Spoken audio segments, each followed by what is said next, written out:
Hi, darlings. Hello. Hello, my loves. Hi, babies. How are we doing today? Oh, hi, Ophi. Hi, love. I'm ready to be the a-hole. Wait, why are you the a-hole?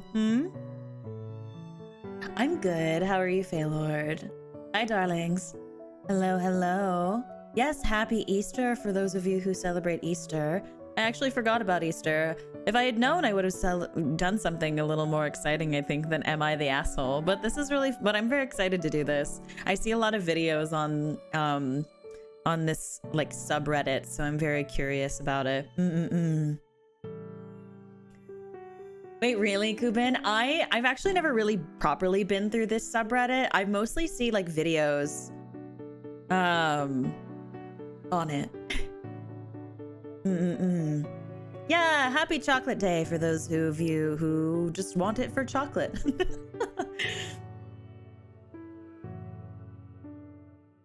Okay, I hadn't decided, but I think I'm gonna wear my glasses for this. Yeah, look at that. Because I wasn't sure. I was like, mate, should I wear the glasses? Should I not wear glasses? I want to wear glasses today. Chocolate discount day.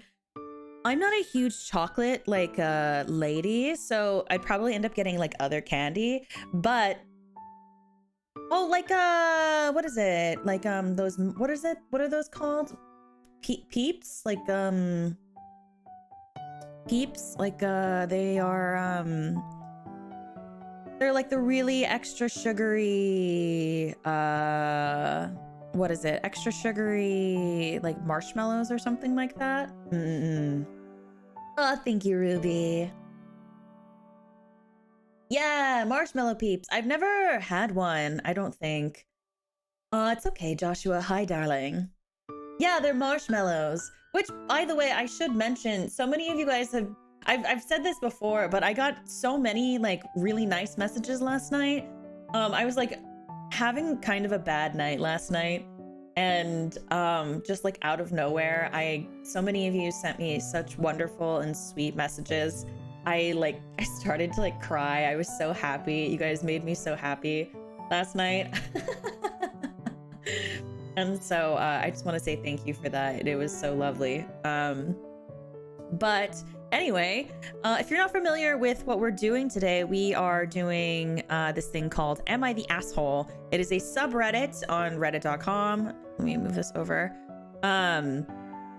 Where people give suggestions.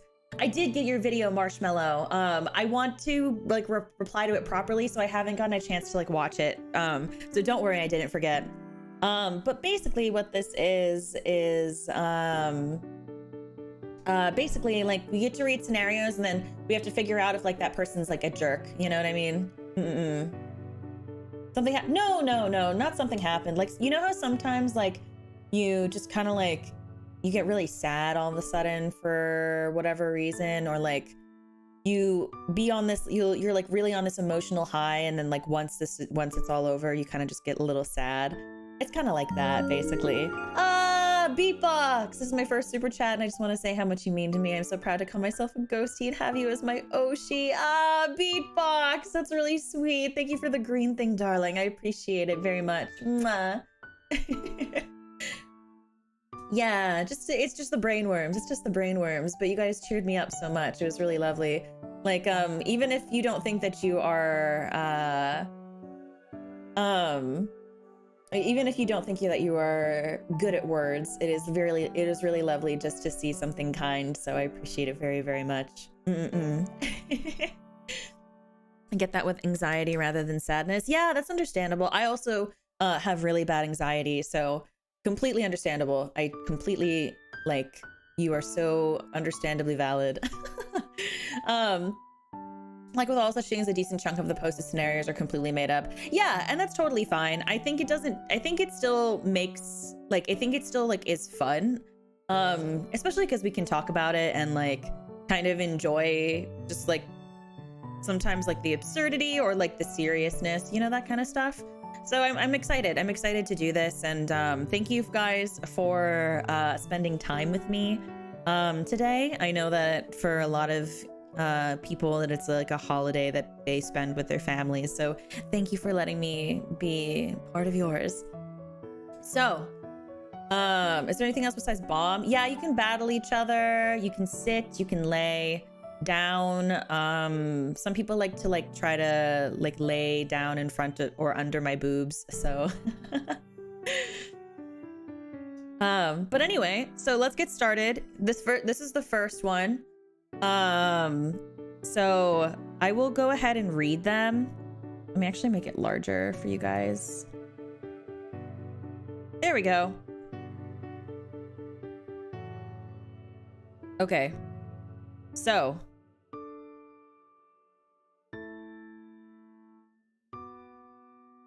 are you guys ready to determine if someone is the asshole or not the asshole?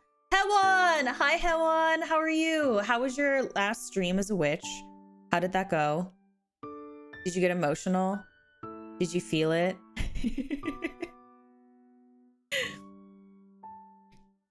Okay, so let's see.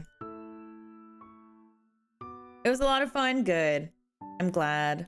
I'm so excited. I cried so much. Understandably. Genuinely, it's the end of an era. It's genuinely the end of a really important era. So, completely understandable. You drank vinegar. I want to ask so bad why, but I won't. Okay. Am I the asshole for not supporting my ex after he lost a leg?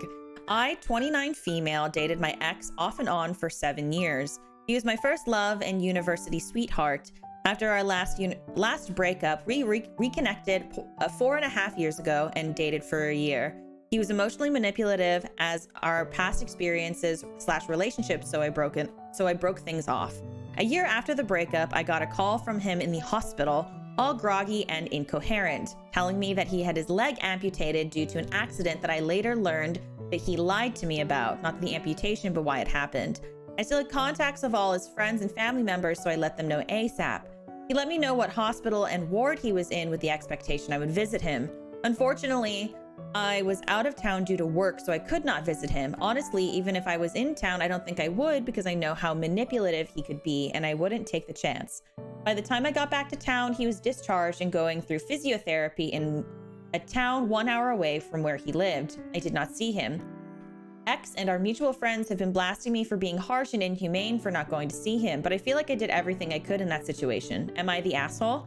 I have a fantastic partner now who knows all the mutual friends as well as the ex because we went to the same classes. I still feel guilty, though a partner assured me that I did everything I could in my position. Please help, as the situation has followed me over the years in terms of me and my ex's mutual friends. Please help. Well, I want to know what your opinions are. Or do you think they're the asshole? Hi, Coyote. I'm gonna be honest. If you guys want my genuine, well, I'll see what you guys have say first, and then I'll give my opinion.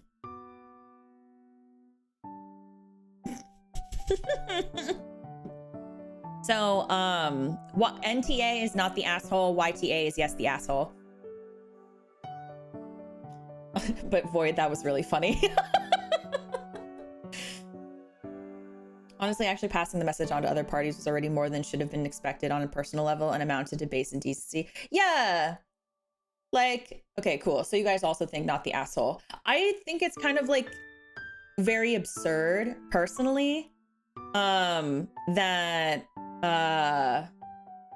think it's kind of absurd, personally, to have an expectation that your friend, so let's say I'm one of their mutual friends.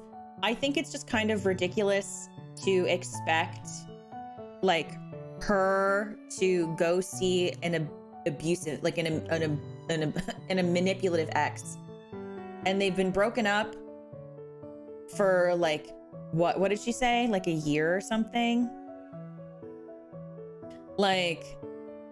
I feel one, I think the friends are being assholes. I feel if you really understood and sympathized and understood how bad it was that she had to leave such a situation. Sorry, I'm playing with the ghost tea coin. So yeah, off and on for 7 years. Yeah, exactly. Not seeing anymore, so she has no reason to see him. So I don't know. I just think that it's like, I don't think it's inhumane for her to not go see him in the hospital. If I had a manipulative ex, I don't care what anybody says to me. Like, I'm not gonna go. Like, I don't, like, sure, okay, like, it sucks you got your leg amputated, but I'm not gonna go. And also, if I was out of town when like, by the time we came back and he was discharged, what does that have to do with me? How does that make me the asshole? You know what I mean? She has no reason to go. There's no reason to go. And yeah, I think not the asshole. Then maybe. Yeah, exactly, Corvus. Like, if we were friends, if we were good friends, then maybe. But like, according to her, he sucks. So,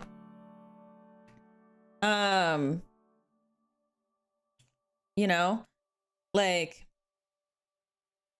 it's just like, it's hard, I guess.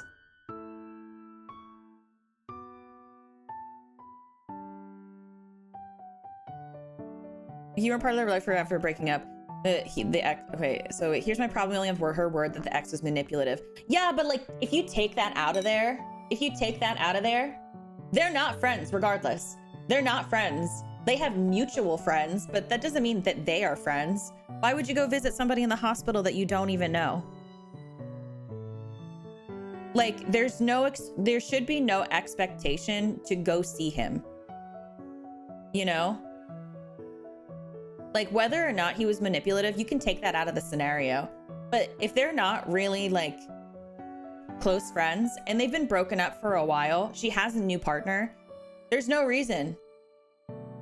You know? There's no reason to go see him. And especially she was out of town. What was she supposed to do? Suddenly come back into town early to go see him? That's ridiculous. That's like that's more money that she has to spend to get back into town.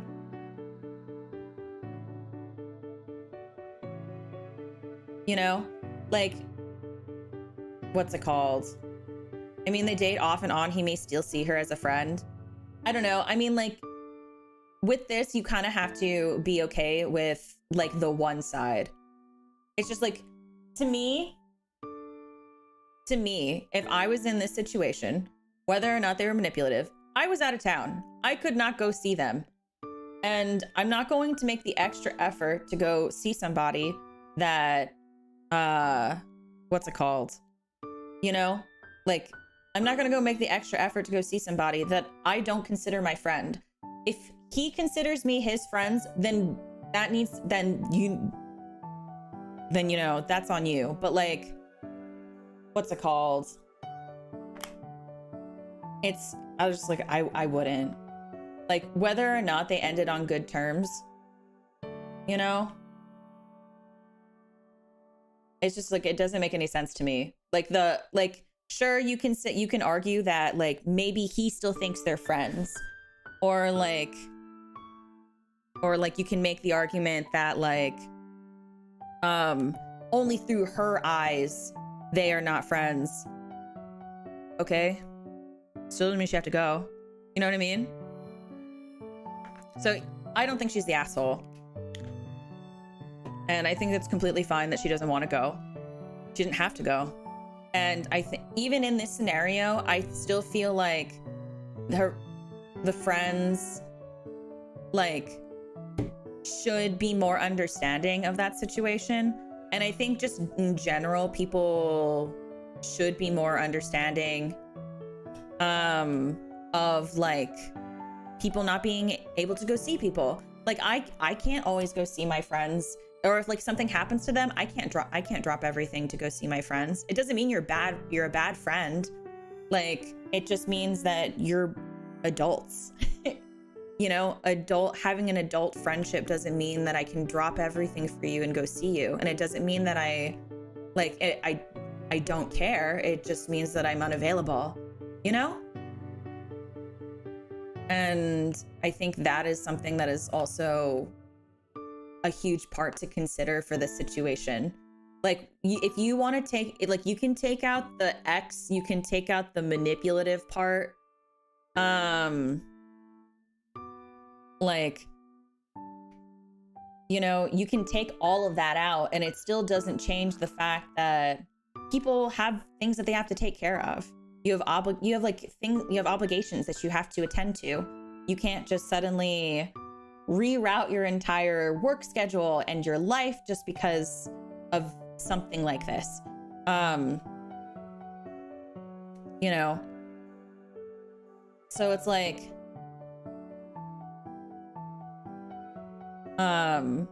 you know, it's not like a priority, and that's okay. And that's totally okay. You know? Why does she even care about this? Duty's not her responsibility. Yeah, but like people who, if we want to like go into that territory, people who have been in manipulative situations will still feel a pressure and an obligation to the person who manipulated them due to the nature of their relationship. It's not super like black and white in that kind of regard.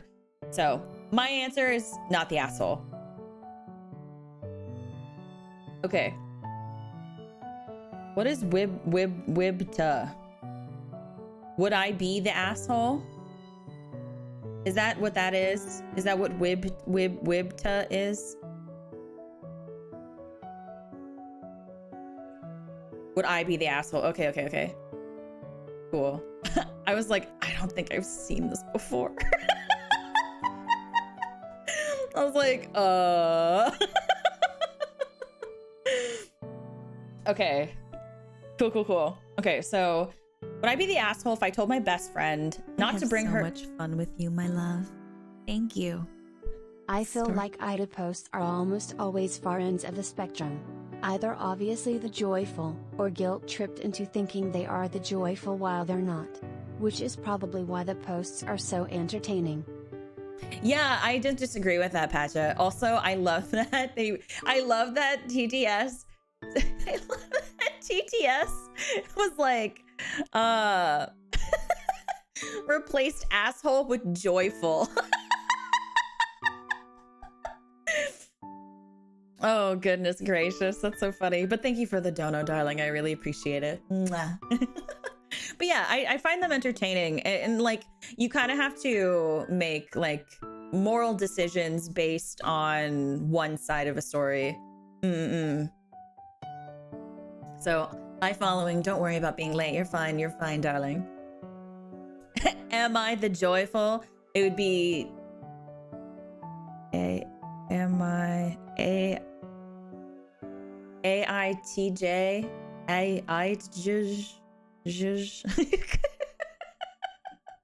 Something like that. Okay. My best friend from 15 years. My best friend for 15 years only has one child who is 2 years old. I would call that toddler a wild child. She does not discipline her toddler when they do something wrong, nor watch them to make sure they don't get into something that they shouldn't. I'm letting other people bring their children because they behave very well. I'm spending a lot of money on the baby shower, and it is at a venue. There will be a lot of decorations that the toddler will be tempted to play with. For example, standing balloons with LED lights and a full underwater photo booth backdrop with floating fishies and giant seashells. At my wedding, the child broke 7 rental decorations I had to pay for. I do not want decorations to get ruined at the baby shower. My best friend is also a single mother, so I know it will not be easy for her to find a sitter. I do not want to invite her, but if I do, I don't want her toddler to be there. The children who will be in the baby shower are at least 10 years old. Okay. Well, what do you guys think? Are they the asshole or not the asshole?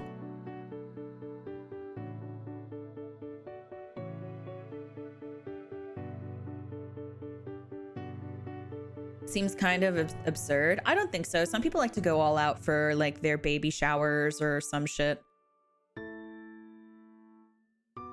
You know? So I personally am of the opinion that they're not the asshole. Like they wouldn't be an asshole for not inviting their like telling their friend like, hi, I don't want toddlers at my baby shower. Like, I will admit, like, I would help her find a babysitter.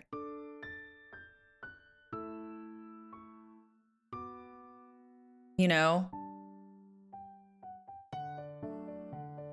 Like, but also not sure that's a great way to handle things. I think it's completely okay to be like, hey, I don't want children under the age of 10 at my baby shower. And like, and I'm under the assumption that because she said, would I be the asshole? She hasn't done it yet. And like, you know, some people like to go all out, and I completely understand that, like, at her wedding, the child broke a lot of stuff, so she had to pay for it. And, I don't know.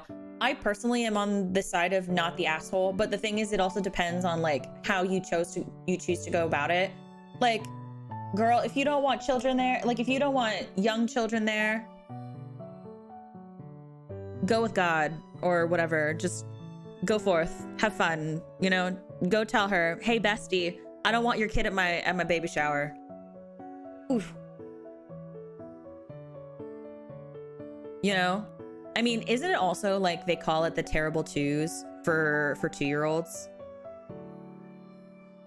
But yeah, like, and the thing is too, like she's a single mother, and she knows how hard it'll for her best friend to find a sitter. So I would probably be like, hey, I don't want, like, if I was in this situation, I would probably say like, I don't want kids under 10 years old at my baby shower due to there being expensive items, and I don't want them to break. However, I understand that you have a toddler and it's going to be really difficult for you to, you know, not bring them along. However, I'm going to help you find a babysitter. So that way you can come to the baby shower, you can have a good time, you can have a night off. And also, that way you're not alone trying to find a babysitter for the child, you know?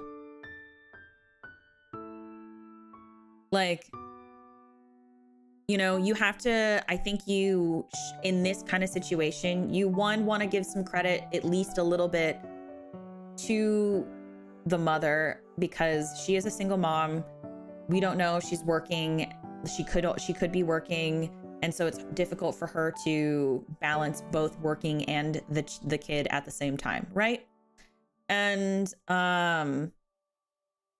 you know, and I think like being respectful while also acknowledging that that there is difficulty in being a single mother, you know, is a possibility. Of course, if the outcome is she argues and goes, well, everybody else can bring my kids, girl, then you can't come.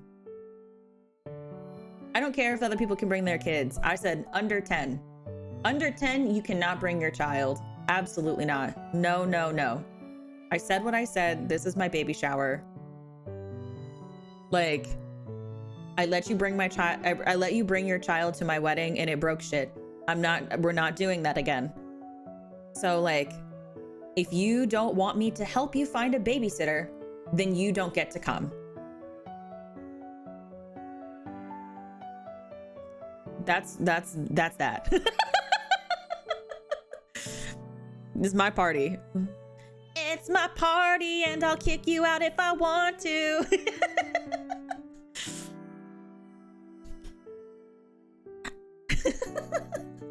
You know, so yeah, I would say you wouldn't be the asshole. Yeah, simple, easy. Like, I don't think that there's anything unreasonable about it. Especially if you're spending a fuck ton of money. Oh my God. If you are spending a lot of money and like you don't want to get overly angry at the child, but I would lose my cool, you know? And the thing is too, like the best friend didn't even pay for the decorations. The poster did. Like, I would probably be a little more understanding if the friend was like, I'll help pay for the rental decorations that my child broke. Like, girl, Those child leashes? No. That's like saying putting all of the ghosties on a leash works. Like, okay, next. Okay. This one says that they are an asshole. Am I the asshole for ordering only one donut? Brooksy sent me this one. I want you guys to know that. I haven't read this. Does putting all the ghosties on a leash not work? No. Only some ghosties are on a leash.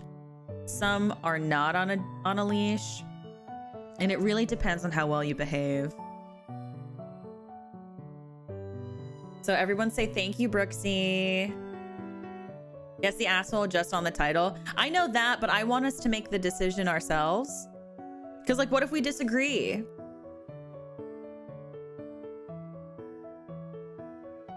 Okay, I, 24M, was on the phone with my close friend, 23NB, while I was driving home from work. I suddenly got a craving for Tim Hortons, and luckily for me, my friend was on Google Maps and found me the closest one. As I pulled into the drive-thru, I asked if they wanted anything as a joke. They exclaimed, "A sour cream donut, please," while I was still on the phone with them. I got to the window and ordered a medium French vanilla and one sour cream donut for both for me. I heard a deafening silence over the phone after I got my order and scarfed down the sour cream donut. As I continued driving, my friend abruptly said they had to go and was very cold with their goodbye.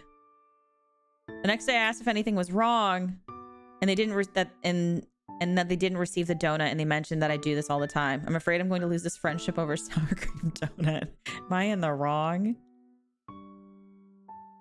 I forgot to mention their location. They live across the country. They live 1,201 miles from me. Wait, so why did the people think that this person's an asshole? If this person lives far as fuck away, how are you supposed to give them the donut?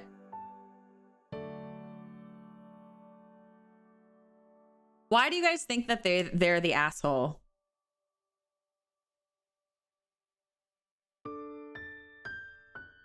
Because you don't mess around with Tim Hortons. I'm just thinking logically, right? It was an edit, may have made the decision before the edit, true. They're supposed to mail it. I don't think it would hold up in the mail. Distance means nothing when it comes to friendship. I disagree. Like,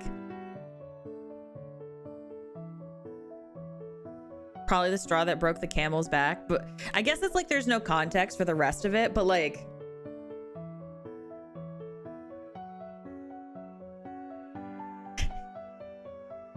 okay.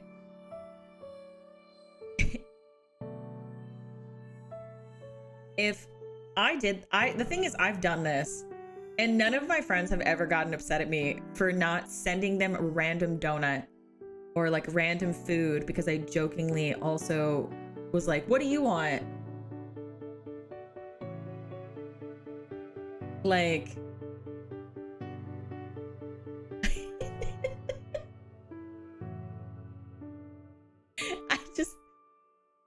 I think this is kind of silly.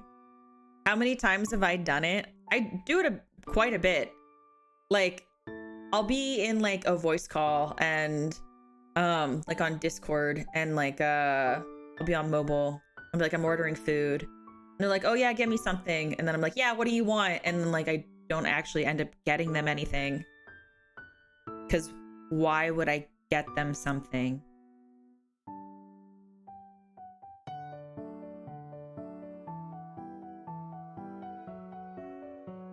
Is it just a troll post? Probably. But it's still funny. It's still funny, you know?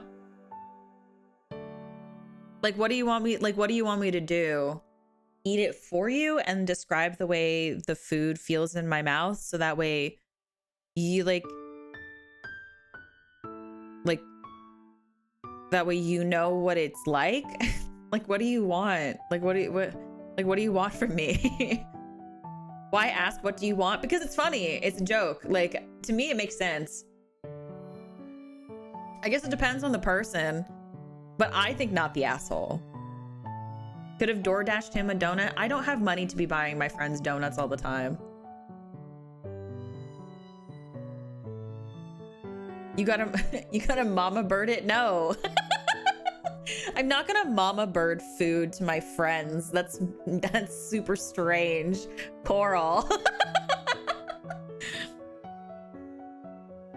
I don't know.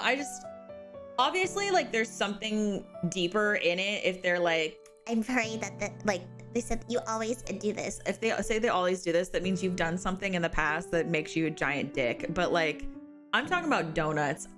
I'm not doing shit. If I can't afford to buy you an extra donut because this is my food for the day, I'm not gonna get one for you. Sorry.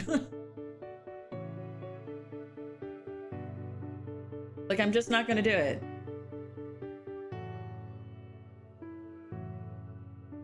Like, I just won't. Send them a video of you eating it. I feel like that's worse. I would rather describe the food in a really cringy way than send them a video of my mouth, of the food going into my mouth hole. Thank you, Highway. DoorDash donut money, and also my click. Thank you, honey. I will do the mic click. Yeah, so to me, not the asshole. Like, if I don't have the money to get you a donut, like, and I was like, ha ha ha, what do you want? Like, from the, like, when I'm getting food, I'm not gonna do it. If that makes me an asshole, okay. But like, it's no skin off my nose. No skin off my nose. You know? Like, for this in particular, I don't think it makes you an asshole. But you do have the money to get someone a donut now? Well, I mean, if you really want to do the math of what the donut, the donut, you split it in half, or like not split it in half, but like you take out my cut from the donut money, and that goes, so I get my cut, and then VReverie gets their cut, and that's probably enough for like a donut and a half. So I still don't have enough. I don't have money to get someone else a donut. Hi, Worf. Sour cream donuts are so good. But like, what's it called? Yeah, I don't think that they're an asshole. Like, go get your own donut. I feel like they just need to talk. That's all. Just talk about it. Just be like, hey, are you actually upset about this donut?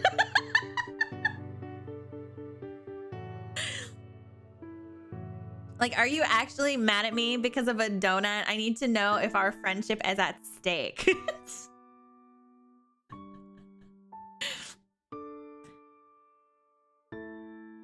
Oh God. I mean, like, it's different. Like, it's different if they're like down the street, right? Like, one of my best friends, she lives down the street, and it'd be different if like she was like, you want food? And I'd be like, sure. And I'd like go over, and then I didn't get to have any of the food.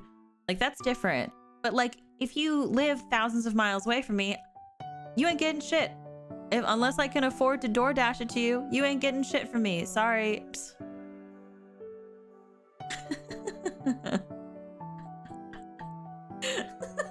Hi, Belle. How are you, darling? Like, I think it's unrealistic. Like, to me, it's unrealistic to call them an asshole. But that's just me. And if you disagree, that's totally fine. I probably should have prefaced this. If people disagree, that's totally okay. Just don't like be jerks. Or anything like that. People are allowed to have their own opinions and like different standards of what they want to hold people to. Totally okay. I probably should have like explained that before. But yeah. Yeah, to me, not the asshole. Yeah, not the asshole. If if this is like a real thing, not the asshole, not me.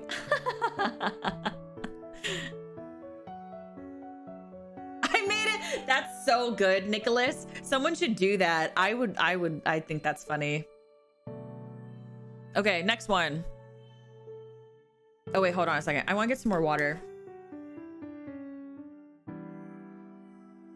100% a joke post, and that is why the YTA is there. That's understandable. Let me get more water real quickly, because I feel like my mouth is getting really dry. One moment.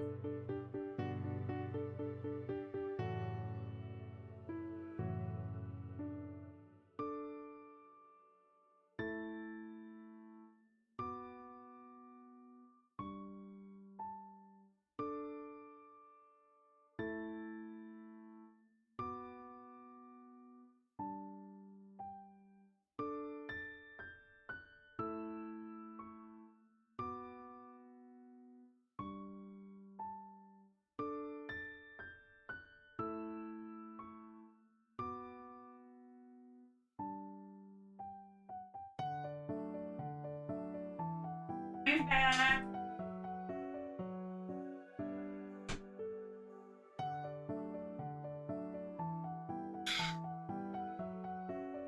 I have gotten water. Okay. Are we ready for the next one?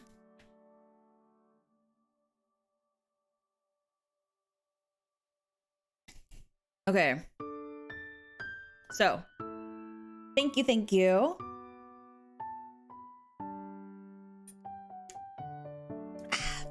Am I the asshole for not finding my boyfriend's scare pranks funny? I, 32F, and my boyfriend, 31M, have been together for a little over 2 years. We don't live together, but I stay over at his place most weekends. For a few months now, it's slowly become a regular thing where he will try to jump scare me. It started off being whilst we were watching a scary film, he jumped during a tense scene to in turn make me jump. Then it transitioned to him hiding behind the bed when I'd come back from the bathroom to jump out on me. For context, I'm easily scared and jump easily. I have no idea why this even started, as we were together for almost 1.5 to 2 years before this became a thing. I'd sometimes try to get my own back and also hide when he'd come out to the bathroom to scare him rather. Good night, Luke. These kind of pranks I've been mostly okay with. I mean, I'd rather they weren't a thing, but I just took it as him being playful, so I was trying to do the same back. I can't even remember at what point they took this turn, but he started randomly jumping up in bed when I was trying to sleep. He'll jump up and pretend he heard or saw something, or pretend someone was dragging him out of bed. Again, to begin with, I laughed it off, as he'd just do it once or twice, and then he'd stop and I'd be able to fall asleep. Then he started doing it more and more each evening. He started to just randomly jump for about an hour or so right after we'd go to bed, in an attempt to make me jump and scare me. And the scaring worked, and I'd end up feeling so on edge and anxious that I then couldn't fall asleep for an hour or two after he stopped. It got to the point where I'd say to him when he kept doing this that I don't like it, makes me uncomfortable and uneasy, and I'd ask him to stop. He'd just laugh off my requests as if I'm joking, but he did put a stop to doing this, or so I thought. He stopped for a good few weeks, but as of last night, he started doing this again when I was trying to fall asleep. I kept asking him to please stop and saying I don't like it when he does this, but he continued. He ended up snapping and telling him that I'm being serious and to stop. I felt so uneasy again. I was shaking and my heart was racing. He just laughed and rolled over, but did stop. I ended up crying quietly in bed next to him because I thought this had stopped him, and this had stopped, and him doing this again for the first time after a few weeks resulted in me feeling more on edge than ever. Plus the fact that I was clearly upset when asking him for the final time to stop, yet all he did was laugh and roll over. Now I'm back in my own home whilst typing this, and I'm considering messaging him to ask if we can seriously talk about this really. So really my question is, am I the asshole for reacting this way to my boyfriend's playfulness / jump scare pranks? I don't know. I'm not the asshole personally. I I do think it's like inconsiderate of him to disregard your feelings that way, but I don't think that it's like anything that like talking about can't fix. And then if it doesn't, and like having like a genuine like sit down, because like I mean like because like I feel like there's levels to it, right? Right, like to me, okay, because so you've been in a relationship for like 2 years. It's one thing to be like, hey, can you stop this? It just makes me uncomfortable. I appreciate it. It's one thing to like just do that. It stops for a little while and then he does it again. But then like to really convey like the level, like, because they've only been dating for 2 years. That's not that long. So, to me, like, because it's like a casual, like you asked him to stop. I think now is an opportunity to like actually sit down and really like convey that. 2 years is a long time. What? My gauge of like a long relationship is like 5 years, like 5+ years. That's a while to me. 2 years is like baby steps.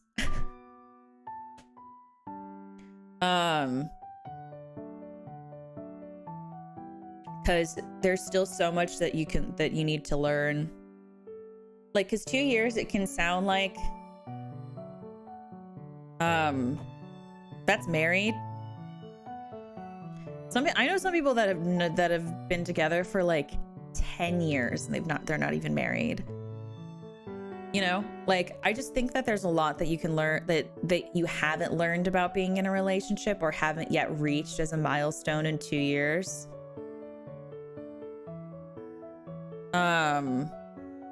So like to me, in 2 years, you're still like learning how to communicate with each other and you're still getting to know each other. Like 2 years. 2 years means you're in a serious relationship. It means that you are committed to making things work. Common law marriage is cohabitating for 2 to 3 years. Some places it's longer. But like to me, 2 years you're still getting to know each other. Like you're committed to each other at 2 years roughly, like give or take, right? But like you're still learning how to communicate and have like a deep conversation. You're still learning what it means to have someone really consistently in your life without the rose-colored glasses on. Sometimes the rose-colored glasses or the honeymoon phase that lasts for like a year or so, maybe longer, you know? And like, you know, sometimes you don't you don't fully understand like if someone's joking. Sometimes you don't fully understand what emotions are really having a huge effect. You don't really understand like a lot of those levels and how they play a part. It's a lot more complicated than that, I think. But you know, like some people, like I know someone like what's it called? I had a friend, she and her boyfriend, they had never like even burped in front of each other until they hit like 5 years. And so like, and everybody's different. I'm not going to say that like that's how it is, but at least to me, in my personal experience, like most relationships that I've ever seen or even myself have been a part of, in 2 years, you don't know shit about each other still. Yeah, 5 years to burp, barf. Dead ass. Not even joking. And like that's not a problem. But like, you still have rose-colored glasses on. I think until you hit like, I don't know, like year 4-ish, like you still don't understand that like when you are with somebody, you are still learning to be a team. Like that early on, I think you're still learning what it's like to have somebody by you every single day.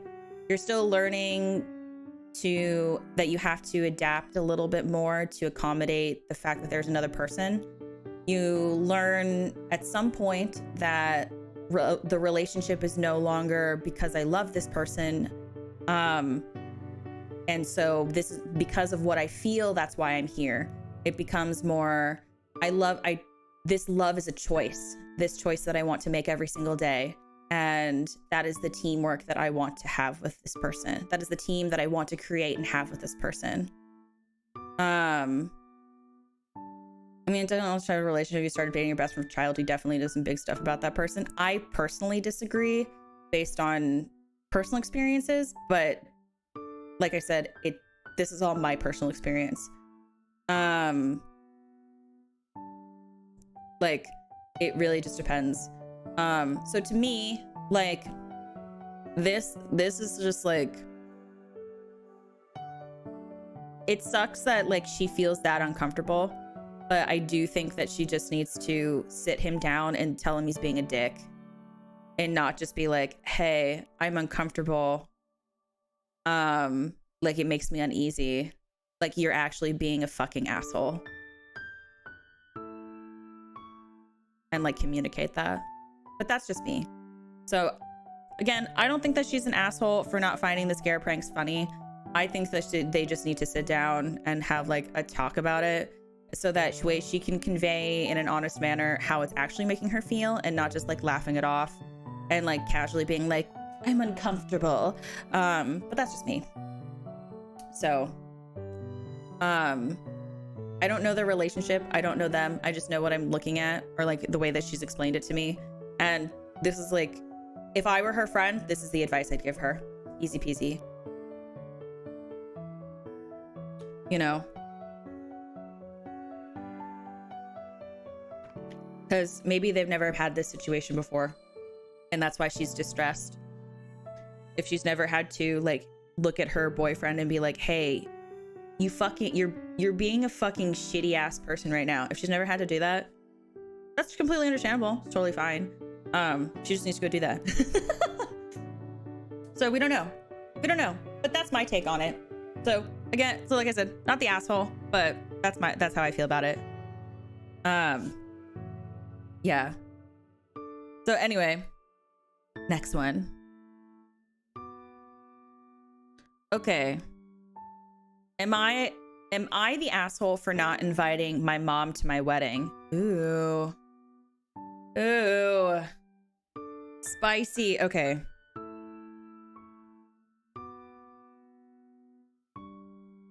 Okay, so let's see, hold on.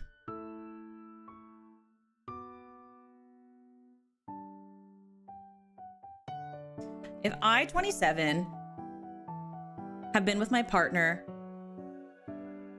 M27, for 3 years, but known each other since, oh wait, hold on, I read that wrong.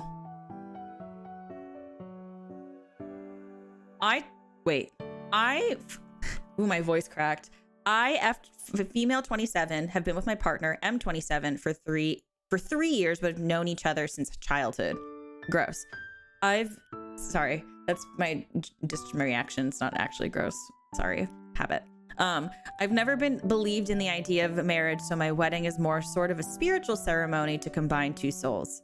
Okay, so it's a very untraditional wedding that is just for me and my partner, so I don't care if someone is upset by being not invited. Why'd you say gross? Because it's a habit that I've like picked up, unfortunately, from when people are like, oh, I've been with somebody for like 5 years. I'm like, oh, gross. Love that for you. Gross.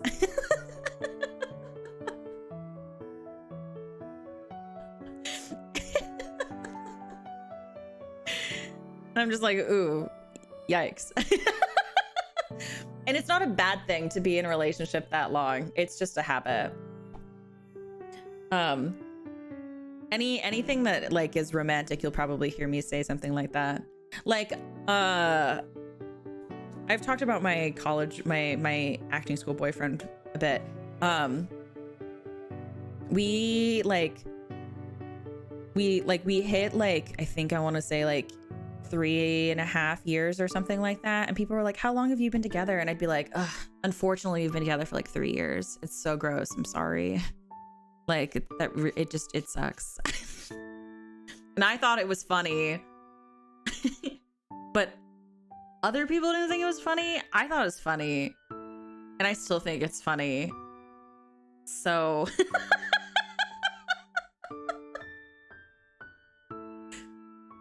And like my acting school boyfriend also thought it was funny. So like, yeah, I am that kind of person, Highway. Because you're not. Because you're not. Like I had a friend of mine. They were married, and he used to be like, oh, I left my wife. But he didn't actually leave his wife. He just went to a different country to go visit his parents. I thought it was so funny. It's such a good joke.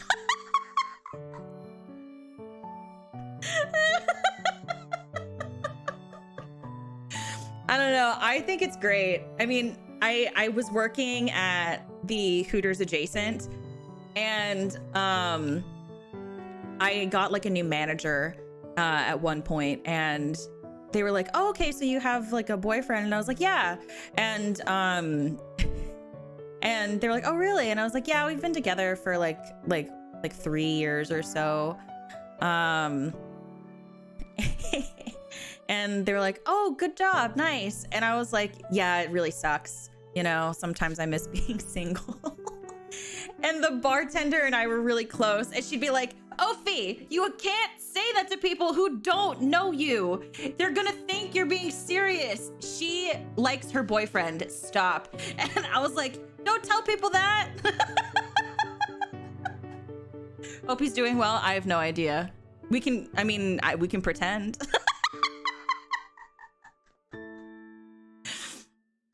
I could say, yeah, I hope he's doing well. I don't know.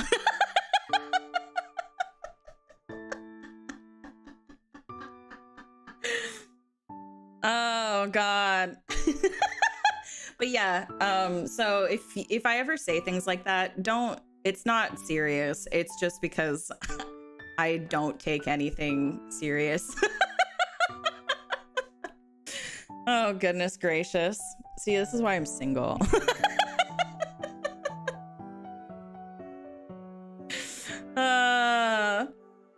This is why I'm single. People don't want me to pretend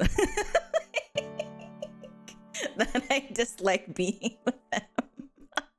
There's a little too much trolling. I think it's just enough trolling, Ryuya. Sometimes I don't think it's enough, actually. It's okay. Cheers to being single.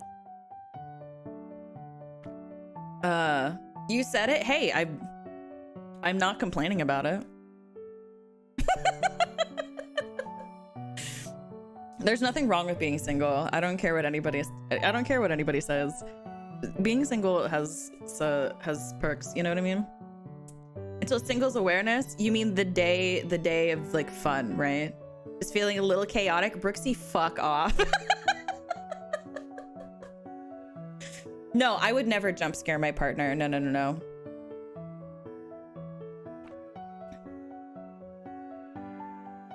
No, I would never do that. No, I would never do that.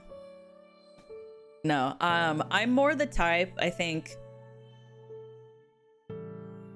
I'm more the type that, like, if you came to my house and we watched a movie, I would wrestle you to the ground to make sure you wouldn't leave.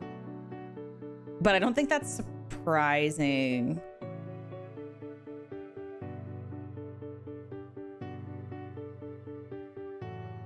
To anybody.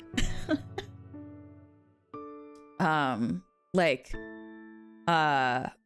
in high school, not Chicken Nugget Man.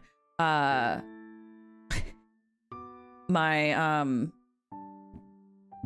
used to like wrestle this one guy to the ground and like steal his keys so he wouldn't leave my house after we watched movies and like cuddled for hours.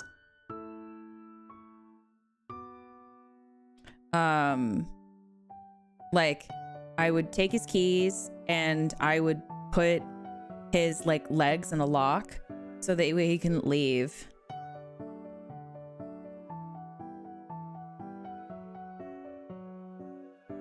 So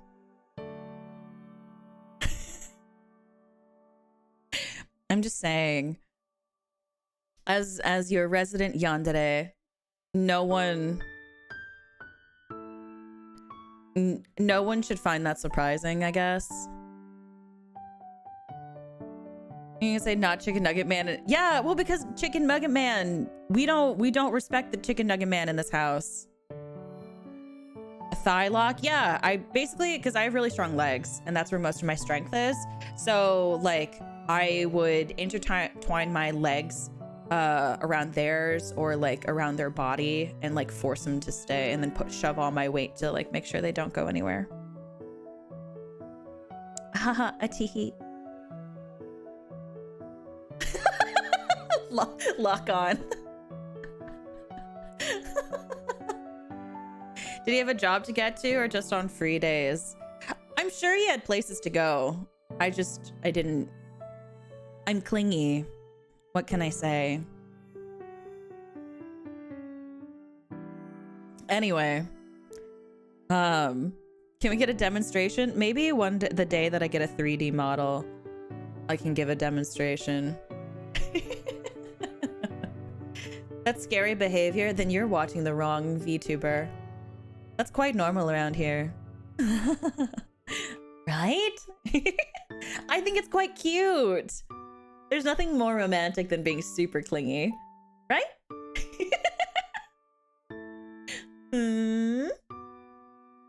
Anyway. Okay. Let me read this. Because we got distracted. Okay. I only want people who truly love me and my partner to be at my unconventional wedding for something that is a huge step for me. I have not lived with my mom since I was 16. We never had a good relationship, and she was not a very good mother to me. My partner's mother was more involved in my life than my own. She didn't even come to my high school graduation or call.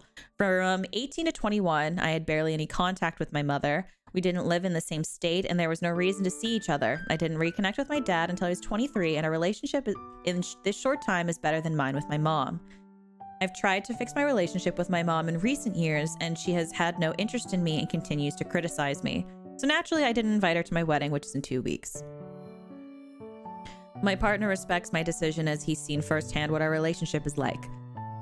My stepdad called me saying my mom was really upset to find out I was getting married and they weren't invited. I told him that I'm not changing my decision, and if they show up, they will not be allowed in. My brother, who is a mama's boy, told me I was being a bitch and immature. My father thinks I will regret it later if my mom isn't at my wedding because I'm just mad right now. My sister has no opinion on the matter, but says if my mom showed up, I should allow her in so she doesn't cause a scene and ruin my day. I told her to tell my mom that she will be escorted out if she comes. So am I the asshole, or is my reasoning justified? Bro, that is your wedding. If you do not want your mother there, do not invite your mother. Who cares what the other people say? Like, that is your wedding.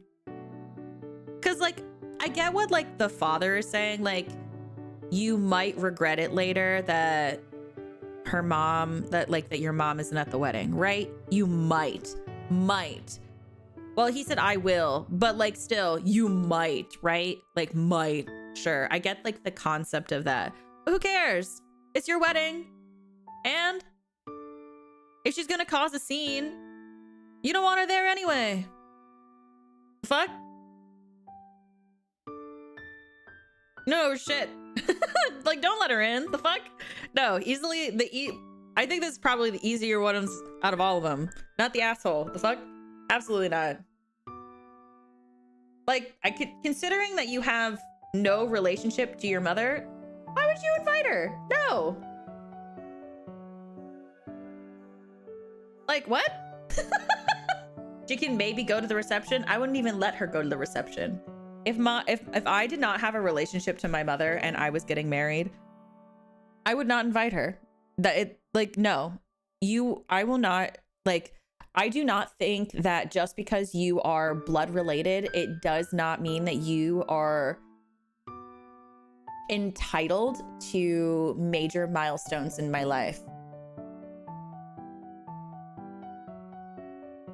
That's like, I do not think that you're entitled to that. Like, there's obviously a reason why she didn't come in the first place, like wasn't allowed to come in the first place. Okay, like be mad. Because like there are a lot of people who thrive more on the family that they've chosen than the family that they're biologically related to. And that is completely valid and much more, and if it's much more healthier for you, I believe in you. Go forward into life and into your afterlife, whatever it may be, and live peacefully and happily. Because sometimes your family's not always right, and that's okay.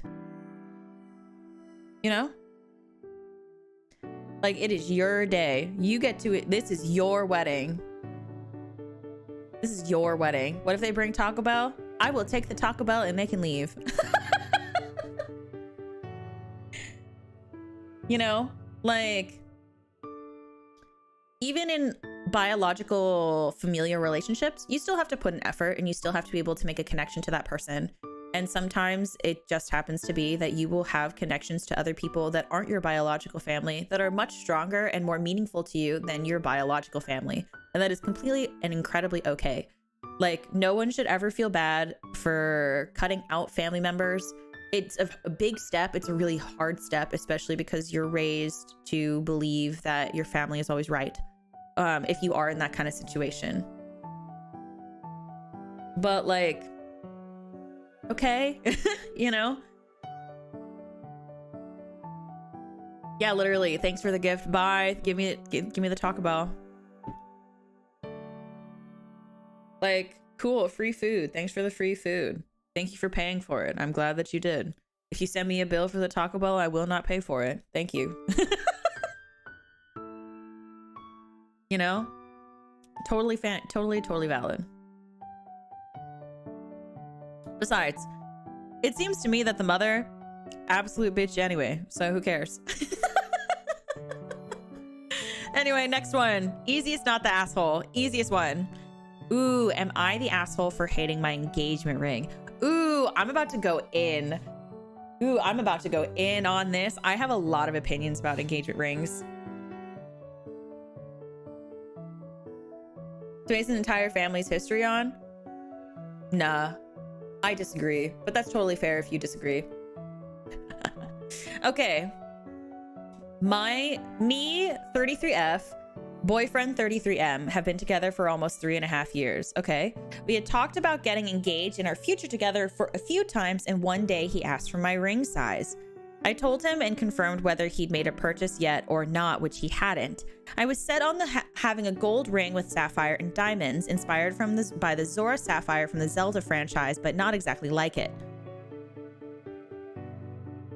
I found several rings I loved on Etsy that were easily affordable, half a month of his salary tops, and saved all of them in my favorites and left a tab open in my phone.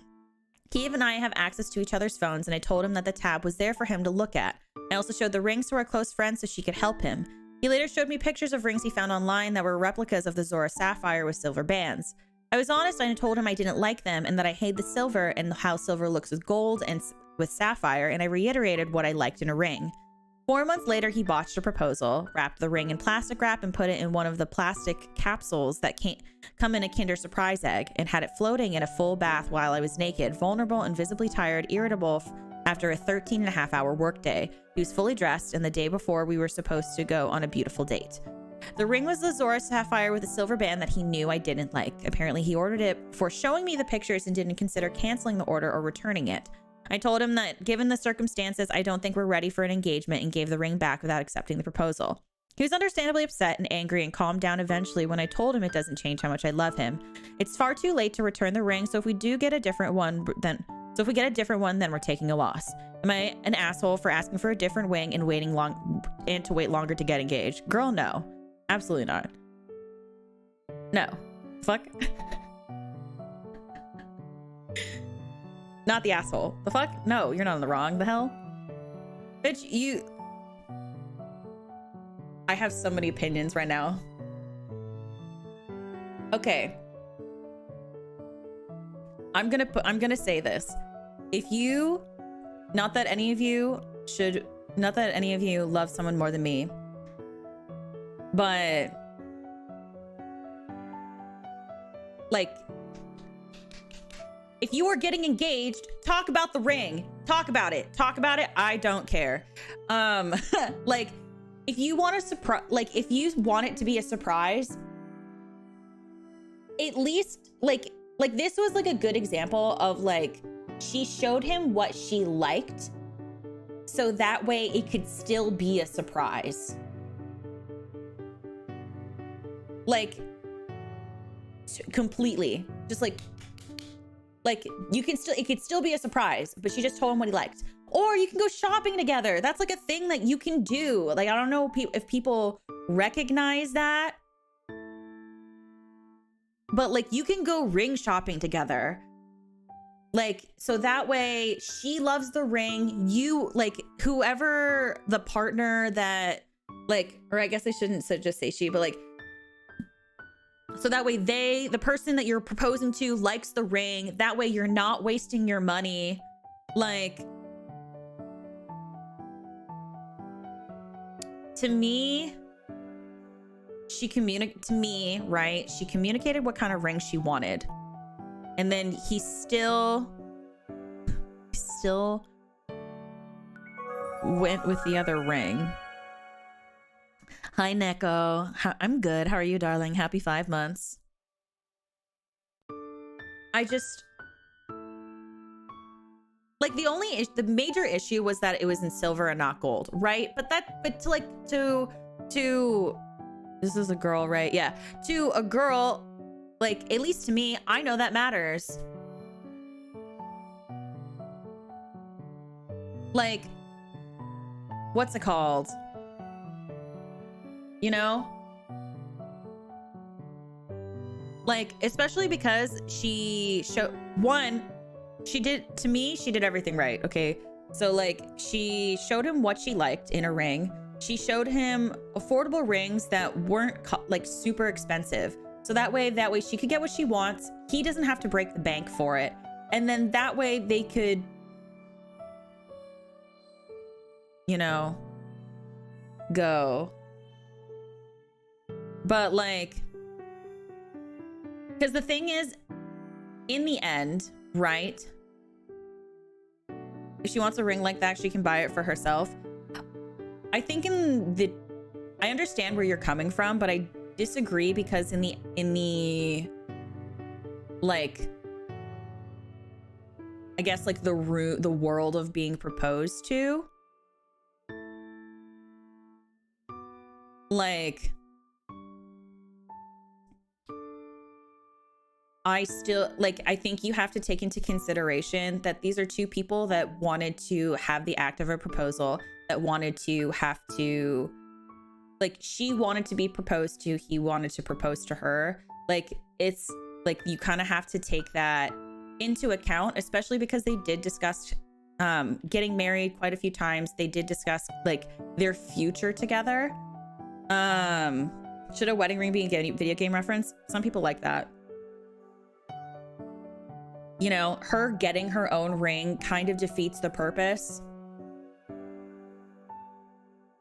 of, like, engagement. You get to pick everything out, but she didn't pick it. I mean, like, but the thing is, she didn't get what she picked, is what I'm trying to get at. And that's completely fine. Like, I mean, like, if you think that, like, it's a waste of money, like, okay. But, like, to me, I think that because they couldn't handle the simple communication,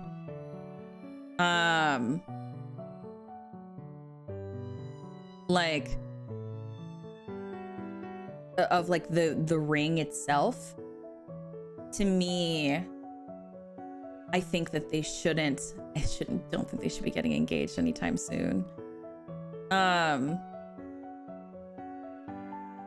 Sorry, when she gave him the list. Well, I think what happened, so basically the way the order of the timeline that it seems to be explained, Arrow, is that she showed him a bunch of rings that she liked and she gave the specific details of everything, and then he still got the one in the silver, regardless.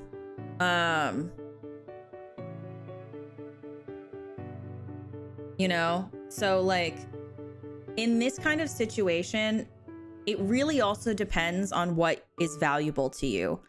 To me, she's not the asshole because because to me in this situation, they have the money to spend on buying an engagement ring. They have the money to spend, like, have the future that they want to envision together if they've discussed it and are in this situation. And it also depends on what you define as love. To some people, they'd be happy with any ring, right? I think that's something that you have to take in consideration. Like, you have to take in consideration about what that love means to certain people. To me, if someone proposed to me or like wanted to propose to me, I require you to at least I require that we go shopping together.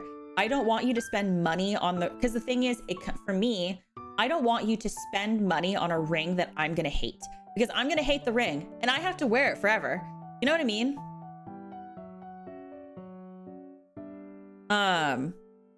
You know what I mean? So like, and I don't think that she asked for a particularly expensive ring. So, but like, then again, that's just me. Like, again, like I hope that I'm like making sense, but it's like, you really have to understand that in this kind of situation, you have to you have to be able to look at it from the perspective of like, what is valuable to you and like, what is, what you consider what love is for you. It's mainly a communication issue, which is why I think not the asshole. Like, most people don't wear it after they wear their wedding bands. I know so many people that still wear it after their wedding, if they got their wedding bands. Because what you're supposed to do is you're supposed to take your engagement ring off before you get married. And then that way, when you get the wedding ring on, then you put the engagement ring on top of it to determine whether you want to follow through with the wedding.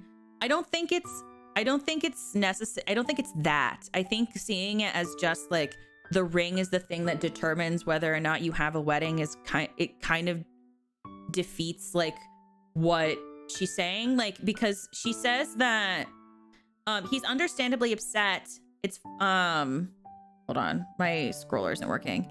I don't think that we're ready for an engagement and gave the ring back. So like, I think that like kind of like simplifying it down to just being, oh, this is a ring, and the reason why I don't want to marry is because I don't like the ring. I think it's more than that. I think like in the way that she's explaining it is like, I don't think we're ready for an engagement if we are not able to have this to communicate with each other and about something as simple as a ring.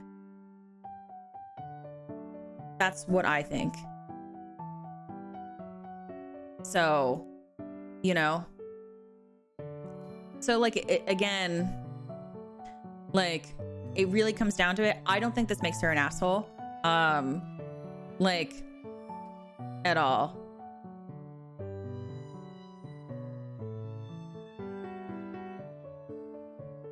You know? So, and like, to me, I don't think that it makes it shallow, I guess, because in the end, right? In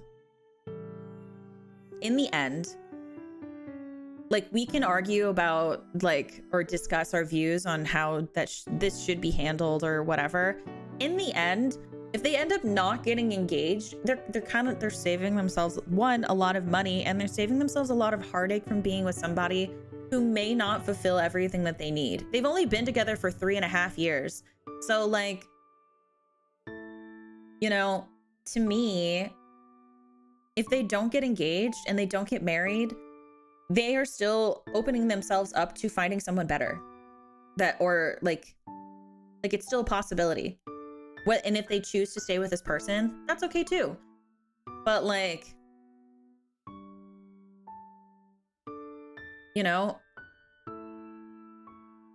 it really depends on, again, how you view love and how you, like how you view love, how you want to, I guess, approach love and weddings. But like, I don't know. I mean,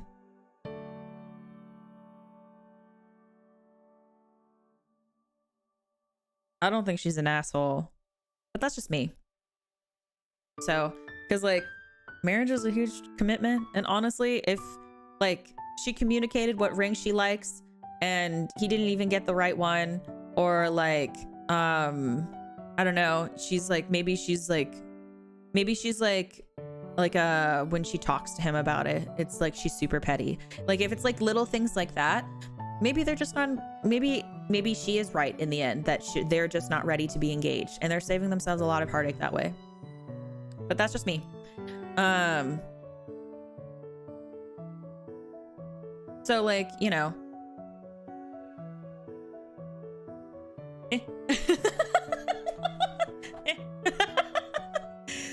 to me, if my friend came to me like this, I'd be like, girl,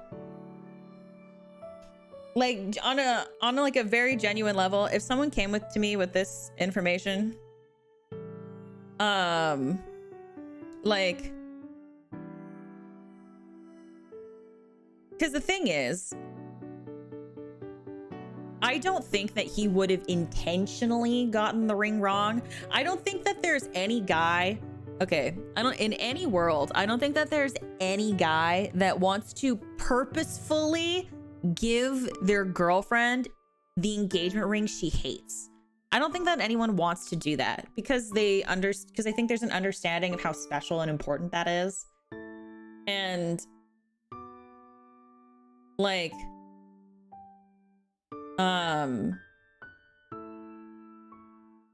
so like there's something there. It's just like, it all comes down to communication. I do agree with her that I know they're probably not ready to be engaged. Like, they're probably not ready to be engaged. I agree with her on that. But I don't know. I don't think that makes her an asshole. I don't think that means he has to be an asshole either. I don't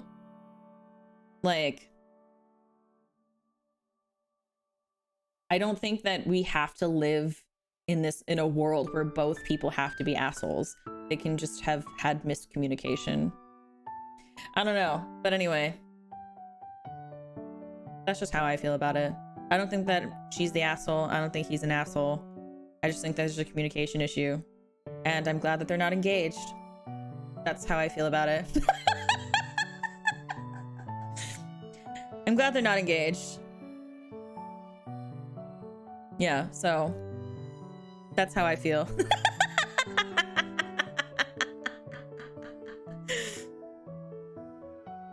Yeah, good for you. Glad you're not engaged. Stay not engaged.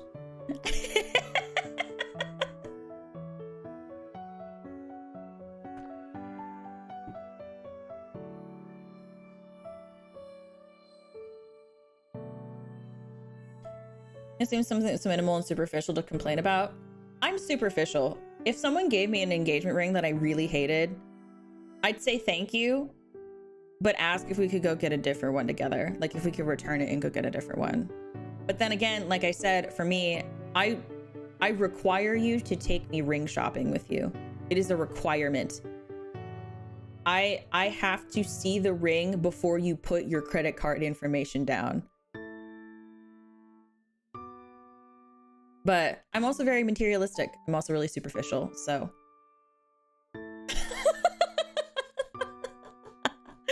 Anyway. If it's true love, none of that matters.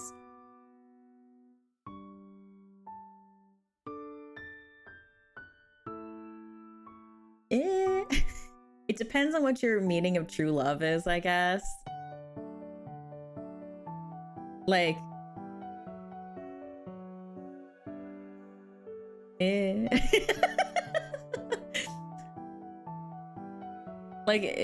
like if your meaning of true love is like nothing, I don't know, like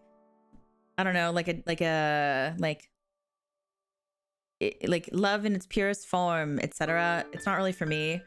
But that's the nice thing about having partnerships, and that's the nice thing about meeting different people and like dating, right? Is that you can find the person whose like definition of love matches yours, and that's why, you know, and that's how people end up working out, right? You know what I mean? So, but like I said, for me, true love is more about making a choice every single day. Like, you can say no to being engaged to somebody and still love that person and still choose that person, but you still have to work out through all those other things. To me, true love is a lot more complicated than that a little bit. But again, it really depends on who you are and all that kind of stuff. And everyone's allowed to have their own opinion and like have their own perspective on what love is and how they choose to access that kind of love, or how they want to, I guess, like have their own relationships. Everyone's allowed to do that. Everyone. Yeah. You know, everyone's allowed to have that own opinion. So anyway, am I the asshole for threatening to make my in-laws homeless if they cannot understand what working from home means? I agree with that, Lawrence.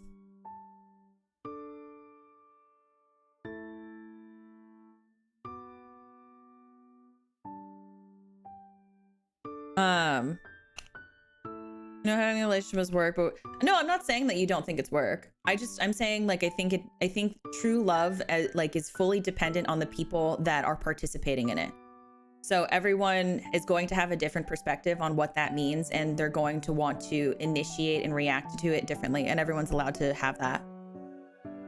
So like, I'm just explaining myself. Like, it's totally understandable, like, if you disagree, like, completely. I'm just saying, I'm like just explaining like how it is for me personally. That's all. Yeah. Okay. I, F38, female 38, am the primary breadwinner for my household. My husband, 42, is semi-retired due to an injury at work. He is a great husband and has taken over all the housework that needs to be done during the day. We share all the duties when I'm not working. Recently, his sister, her husband, and their 2 teen kids lost their home. We have a rental suite in our basement that we just use as a family area, so we agreed to let them live there because I'm paranoid I had them sign a lease. A few days ago, my husband had an opportunity to do some consulting at his old work. He loves doing it because it gets him out of the house and he gets to see his old co-workers and friends. It was short notice, so we hadn't arranged babysitting. We asked his sister to watch our youngest for the day so he could go work, and she agreed. She then delegated the task to her 13-year-old son. Then she had a nap. The kid didn't want to disturb his mom during her nap, so he banged on my door while I was working to change a diaper. Fair enough, if I were a 13-year-old boy, I might not feel comfortable changing a baby girl. I asked where his mom was, and he said she was napping. I woke her up and told her that she had agreed to watch her niece and to do so. I waited for my husband to get home, and we discussed his family. We decided together that they needed to start paying the amount on the lease, leave, or start helping around the house. We took all the kids over to my mother-in-law's house, and we sat them down and we had a talk. We gave them their options. They said I was an asshole for tricking them into signing a lease agreement and then not collecting it so I could evict them. I said that that wasn't the only choice. I said that she was the only one who chose to lay a responsibility, to lay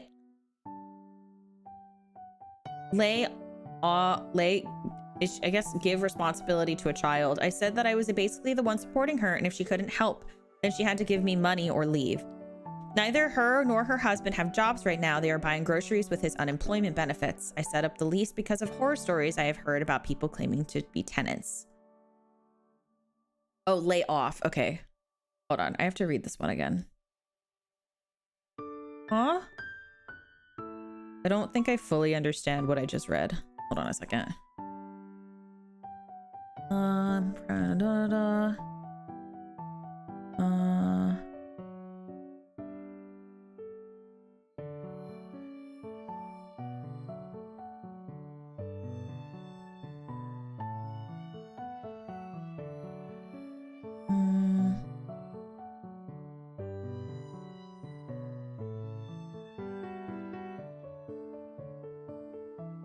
I should have switched my mouse for this because the scrolling is driving me insane. Oh.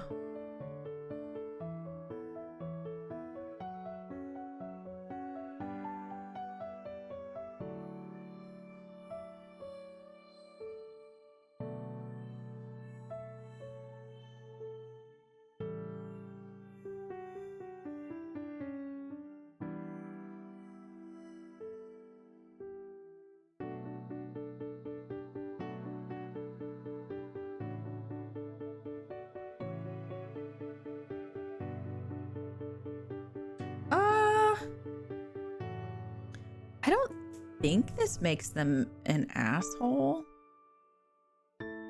Like,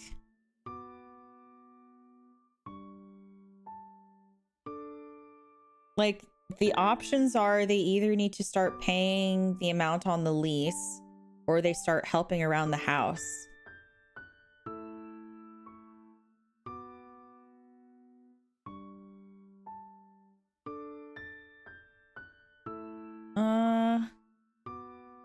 Because, like, I guess it'd be different because, like, the mother-in-law...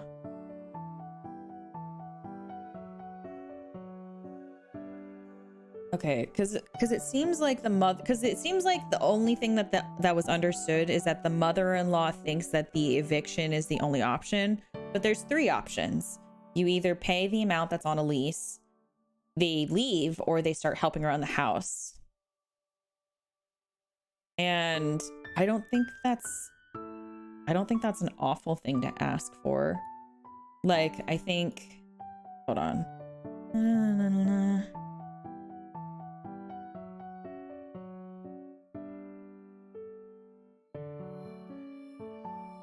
Okay, so they have a rental suite in the basement.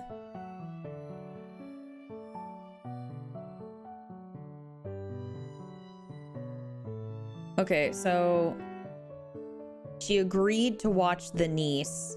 So she agreed to watch her niece, so their baby, and she agreed, but then she ended up not caring for the baby at all.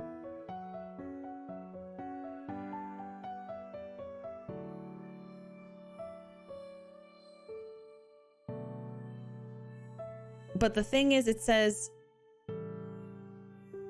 that they tricked them into signing a lease, but that doesn't make any sense. How do you get tricked into signing a lease?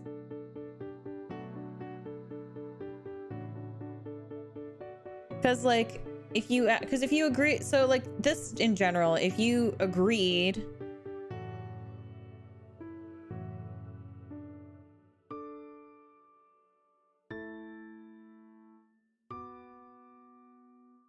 because if you agreed to help out and take care of kids, then why aren't you doing that?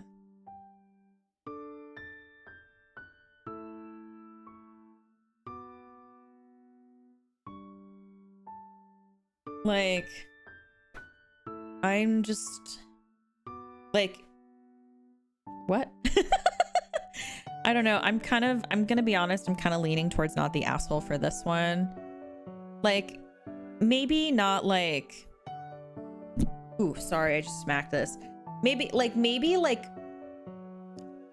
I think she could have, like, I think she could handle it a little differently. But Like, I think that, like, she could have approached it differently.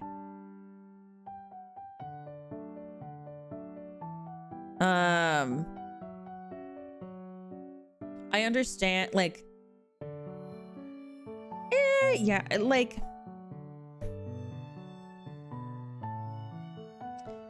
I think, like, yeah, I think she could have approached it differently. I think that, like, I think what she could have done is, like,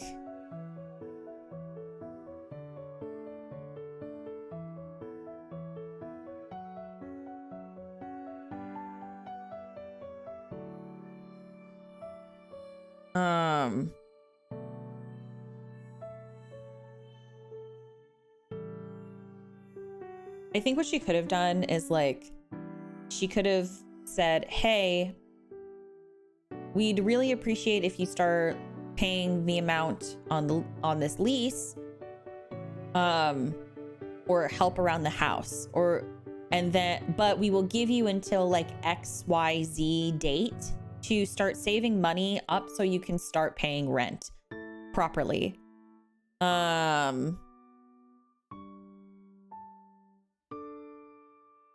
Like, because I think that, like, aw, thank you, Corvus. I appreciate you, darling.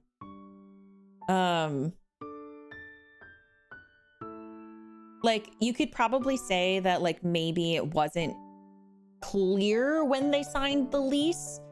Maybe, but, like, I guess I'm mostly stuck on the fact that, like, they're just not willing to help. Like, because it kind of, I find it kind of disappointing that that OP gave like 3 options.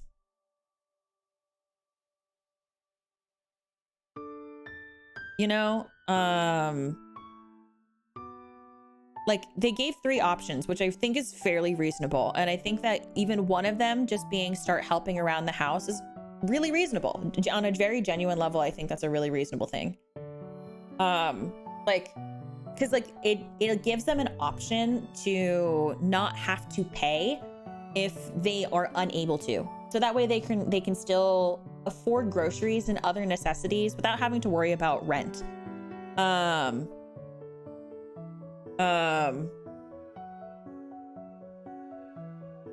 just, like, I guess, like, it doesn't make any sense, like, otherwise, you know? So, like, yeah, I think not the asshole, but it could have done better. It could have been done better, like, handled better, rather. Not done, but, like, handled better. Because I am kind of offended that, not offended, but I am kind of disappointed, more so. You know, I'm kind of, like, more so disappointed that, like, that they asked for them to help around the house and watch their niece, and then she agreed to, and then she completely neglected to do so.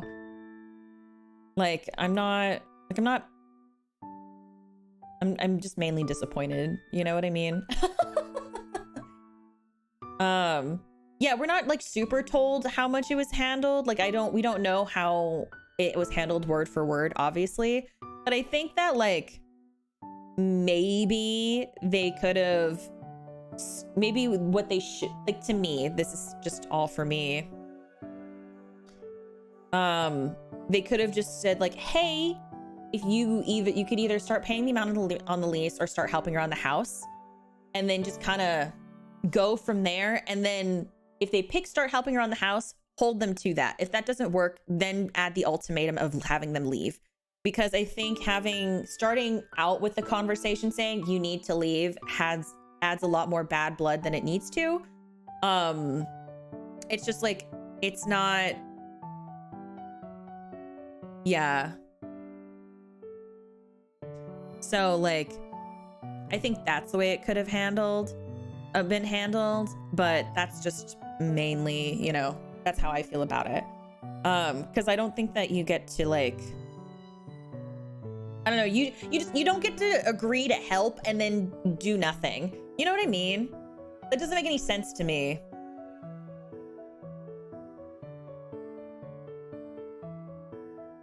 So, yeah.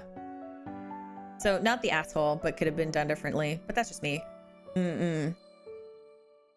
Because like, yeah, exactly. Like the final straw was the fact that she didn't watch her niece, and it's like that seems like is what the thing that brought it to this point. Like she was just like, OP was being patient up until this point, like being like, hey, like it's totally fine. They're allowed to vibe the way that they need to. I honestly think that this could have been entirely avoided if they had just like set up rules to begin with anyway, but you know, it's an am I the asshole post. It's not like a biography. Yeah, right, Martin? Like if you agree to take care of a baby and then you don't take care of the baby, who, like, what are you doing?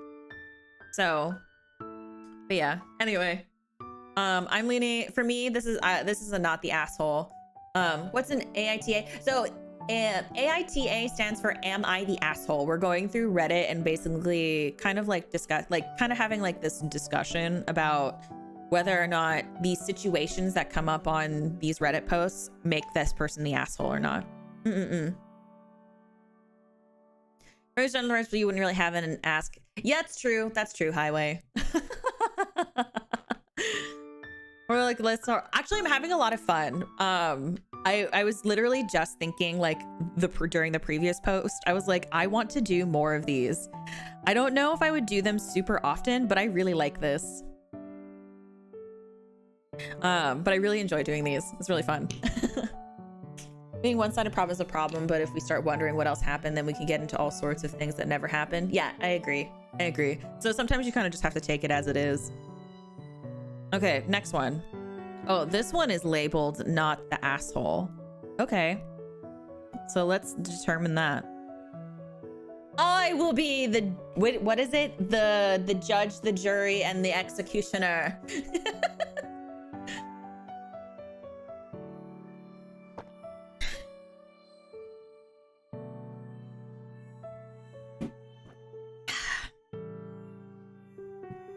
Excuse me. Anyway, am I the asshole for walking in front of someone when they are recording a show? If I went by that title alone, I would have said yes. I went to a fireworks show, and around 5 minutes before the show ended, I really had to go to the restroom. I stood up and said sorry to the person who was sitting on the nearest end of the seat of the row so they would let me pass. And they were recording the fireworks and shook their head, indicating they won't let me walk in front of them to get out. I really couldn't hold it, so I walked in front of them anyways, and let's just say they were really upset, and I can't stop thinking about it. Why didn't I choose the other end? Because they were only 2 seats away from me, and I would have had to walk in front of about 7 other people if I did choose to get out from the other end of the seat. Am I the asshole? Maybe I should have waited 5 more minutes? Bro, what?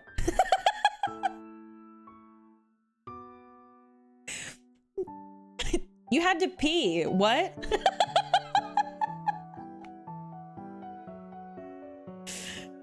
Oh my God. It's like getting all the gossip from one source itself with none of the investment. Yeah, kinda.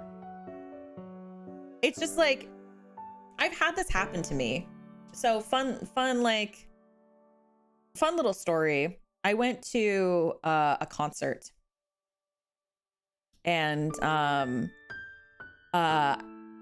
went with my 2 best friends. It was my favorite like group ever, and I was so excited to be there. And you guys know me, I'm really dancey. I really love to sing, and I was singing my heart out and having a really great time. And like everyone was standing except the person sitting next to me. They were sitting, and they kept telling me that I needed to sit down because they couldn't see, and that I needed to stop dancing because it was ruining their experience. And I was like, huh? You're at a concert. and so like as much fun as I had at that concert, it was kind of tainted because of that. And like I would sit, like the first time I did it, I sat down because I felt really bad and I was really self-conscious. The second time they asked, I was like, no, stand up with me. And I was trying to be nice. And they were like, no. And so they tried to make me sit again. And I was like, no. Like, no. I'm not gonna like sit down and like stop dancing and enjoying the concert. Like, I'm not gonna stop like doing the thing that everybody else is doing. You know? Like, that doesn't make any sense to me. Like, why would I stop? It's one thing if like if you are like the loudest singer in the room and then you are trying to out-sing the artist. I hate those people. Don't try to out-sing the artist. We're not here to listen to you. We're here to listen to the person the concert's about. Like, I'm not gonna sit. Like, what? But anyway, so in this regard for the situation, I would say not the asshole. Like, if you gotta pee, you gotta pee. Don't just like sit there. Like, if you could hold it, sure. But like, honestly, it's a random person that you'll never see again. Don't think about it too hard. What's done is done. You had to go potty, and honestly, I would rather you go potty than risk like a UTI or something, or a kidney infection. It's like bad for you. You know? It's bad. But like, to me, like if someone said this to me, I'd be like, you're never gonna see them again. What's gonna happen? They're gonna be upset like for 2 seconds. Like, okay. Like, whatever. Sure. They can be upset. Sure. Okay. Whatever. So, not the asshole. Not for me. That's why I don't go. That's fair, Lawrence. I like going to concerts because I think that there's something, at least like, especially, because I used to go to music festivals. There's something really enamoring to me about, there's something really enamoring about having like the people around you and the person in front of, and like the person performing, just all be connected by music together. There's something really joyful about that for me. So yeah. Anyway, next one. Oh, what is it? Oh, this one says asshole. Am I the asshole for offering my girlfriend to sleep on the couch? Oh boy. Oh boy. Last year, I am 23, was very depressed after losing my job. Okay. Back then, I adopted my emotional support dog, Angel, and she helped me through it all. Angel is the cutest, sweetest golden retriever, and I love her to the moon and back. 4 months ago, I met my girlfriend at the birthday party of a mutual friend, and we instantly liked each other. I asked her out on a date, and we became a couple shortly after. My girlfriend isn't a dog person and never really tried to befriend my dog, which hurts me a little, but I thought she would eventually warm up to Angel and adore her just as much as I do. Throw the girlfriend away.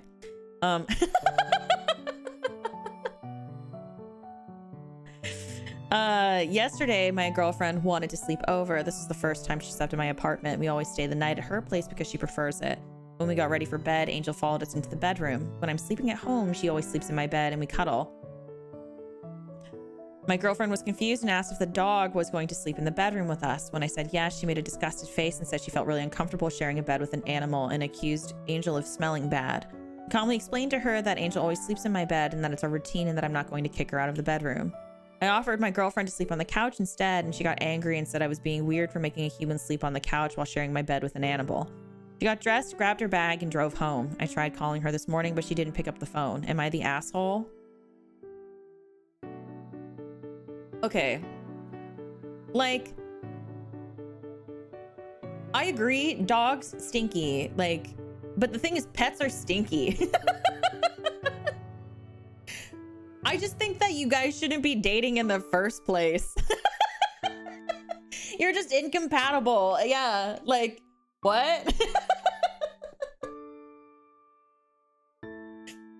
Like, okay, sure. I don't think it was the most tactful thing to do to go, like to go ask her to sleep on the couch. Like, but at the same time, you guys shouldn't be dating. I don't care how much you like each other. Don't date each other. Y'all are not gonna be successful. If you have a dog and she doesn't like dogs, you have that dog forever. Like why are you dating? Because one, you've already committed to this animal, and not even just in and not like trying to make it weird, but when you adopt a pet, that is a commitment you have. That is a commitment that you are making to better the life of this animal. And you are committing to it until the day it dies. What I'm really baffled by is that the fact that they started dating knowing she wasn't a dog person. You know? Because I think that this is easily, why are you an asshole? Why does that make you an asshole? I don't think that makes you an asshole. I guess asshole, sure, for the couch thing. Not the asshole because just don't date her, dude.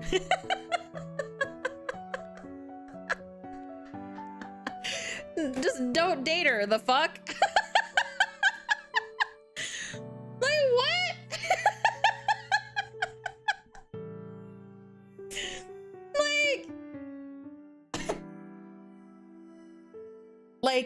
It's a difference in priorities. Sure, asking her to sleep on the couch is kind of shitty, but it's way more than just being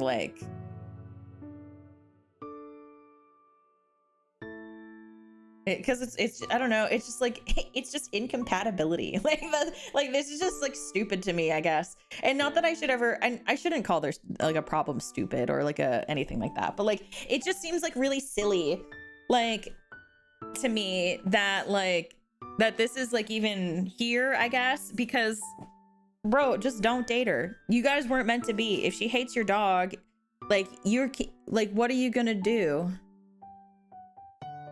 Get rid of your dog?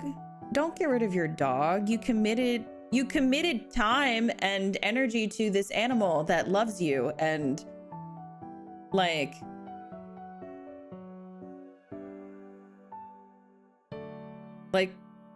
sometimes it's just, sometimes it's just not meant to be. It's not that deep.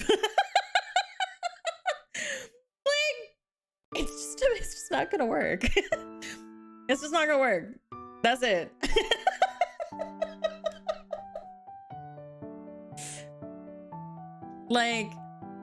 I do think he's kind of an asshole for making her sleep on the couch, and I think he's incredibly naive for thinking she was going to change her mind about the dog.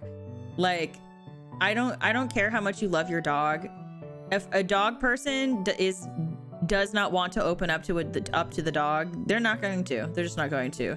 So thinking you thinking that the relationship between the two of them was going to improve, it's naive. And also the thing is too, I think another thing that that's also very important to mention is that this is an emotional support animal. The homie needs the dog. You know what I mean?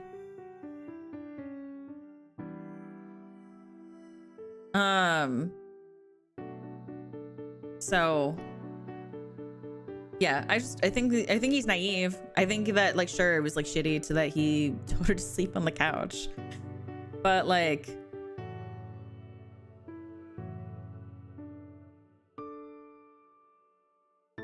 you know, just wasn't meant to be. So this one's kind of silly to me. This is kind of silly. This one's just silly to me. Like, my guy, like, you are naive. She shouldn't date you. Have a good life with your dog. Please treat it well. I'm glad that your dog makes you happy.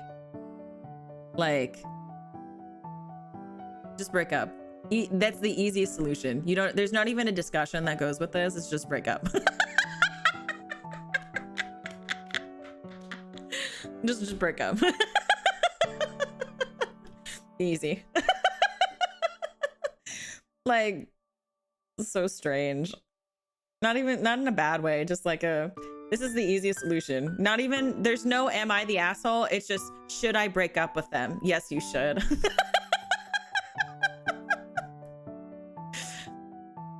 Oh God. Would you guys take your dog out of the bed for Ophi though? Would you? Not that I'd ever ask you to. My cats sleep in my bed, so. Also, I thought you guys were my dogs. Yeah, it sounds like he heard I won't sleep on the bed and his only thought was, I guess the couch can work if the bed won't. Yeah.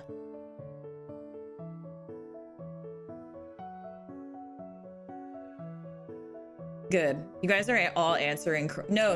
I would never ask you guys to like kick your dog out of the bed. No.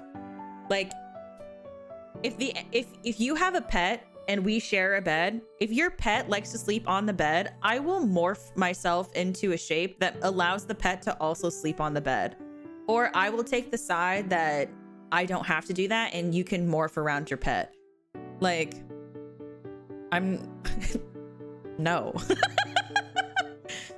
Like, I wouldn't ask you guys to do that. That to me, that's personally silly. And I think it would be also very hypocritical of me because I also allow my cats to sleep on the bed.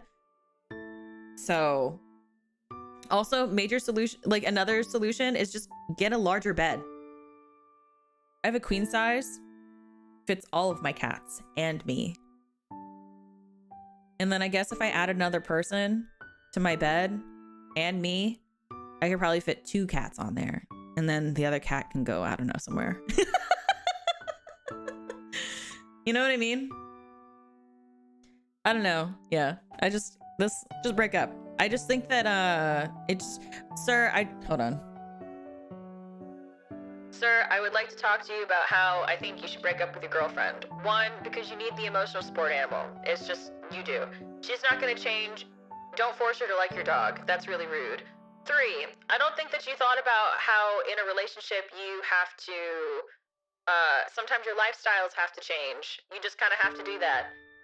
4, you're dense. You're very dense. 5, if she don't want to call you, just don't call her back. Just don't, you just break up with her. That's the last of it. Cool. I hope you have a really unsuccessful relationship because I would like to never hear about this situation again from you specifically because I don't think you should date her. Anyway, goodbye.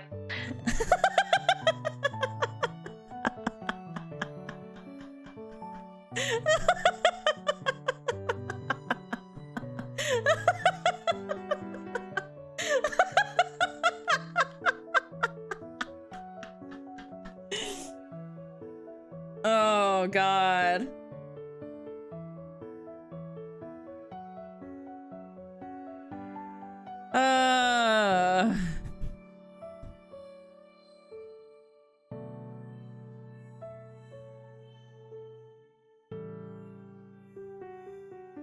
So anyway, am I the asshole for being mad at my fiance because he told me he wouldn't add my name to the house after we get married? Eh?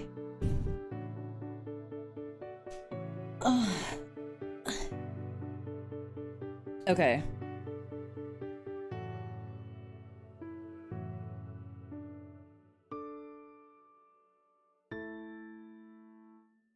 My fiance 28M and I 26F started dating 3 years ago and I can't wait to be with him for the rest of my life. Nice. But I think I might have messed up. Uh-oh. We got engaged 3 months ago and are planning on getting married in November. And we so short. Holy shit. Wait, hold on a second. When was this? 2 days ago. In November? The same year? You're gonna do 1 year to get married? What the fuck? What kind of money do you have? Holy cow. Huh? What kind of money do you have? What? So you got engaged 3 months ago. This was posted 2 days ago. So 3 months ago. So March. So yeah, at the beginning, so they got married. They got engaged at the beginning of the year. They're gonna get married in November. What kind of? My best friend married his girlfriend after 10 days. Did they elope though? Did they do like a courthouse wedding?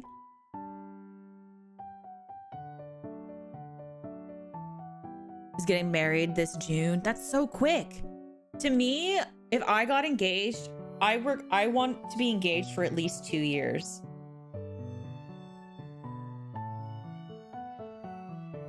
I want to be engaged for at least 2 years. Oh my God.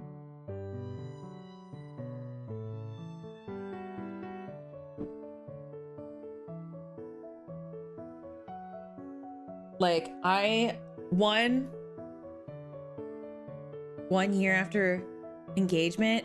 No, it's not that it's weird. It's just like, I'm always baffled by how people can do that fast. Me, it needs to be like 2 years, because if I tried to plan a wedding in a year, I would get so stressed out, I'd die again.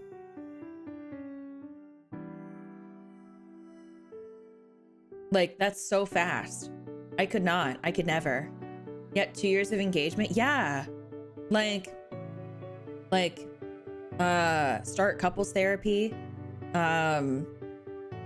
Get the dress that I want, take my time, like planning, making sure I find the right venue. Like, I want to take my time with planning a wedding, because wedding planners, I kind of like,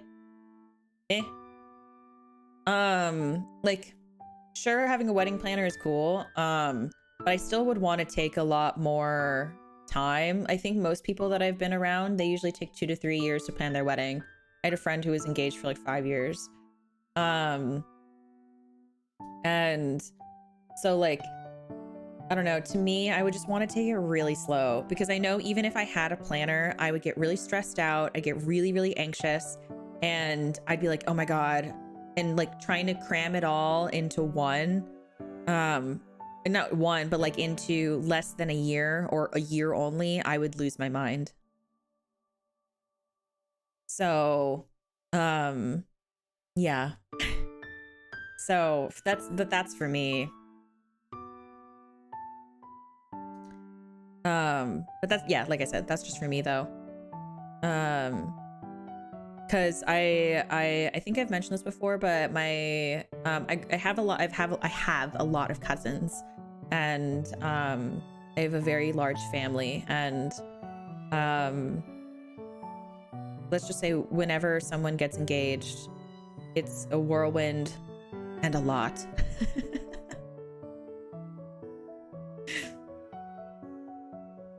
So, you know, like, I think if I ever got married, I would want to be, I would want to be married by, like, I want to be inside. I don't want to be outside, because I want to get married in the spring. But if there's pollen, everyone's going to lose their minds with allergies. So I probably won't do that. But I would love like a building. So one of my cousins,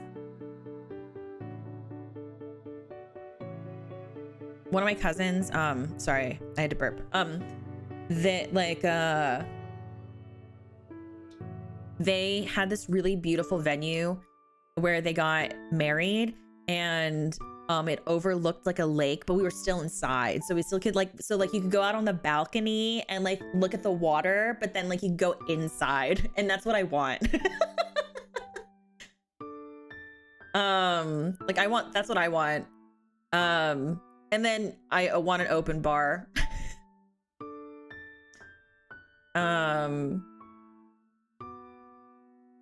No, Nicholas, please. So you've seen the entire wedding process? I have seen the entire wedding process several times, actually. Several times. A lot. Open bars are expensive. Yeah, I know. But like, but the way I view a reception is like,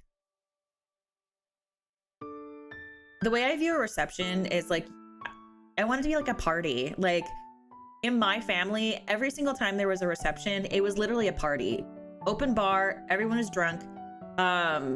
No one brought their kids, and everyone was just partying until the venue kicked us out. And like there's always music, everyone's chatting, there's just like it's just a party, but it's a wedding, and like that's what I want. And like the general concept of like getting married, you're only doing it once. Like for people, like I mean, like yeah, there's divorce and other stuff, and then like that's a lot more details, but like the general idea is you're only gonna have one wedding, so you might as well.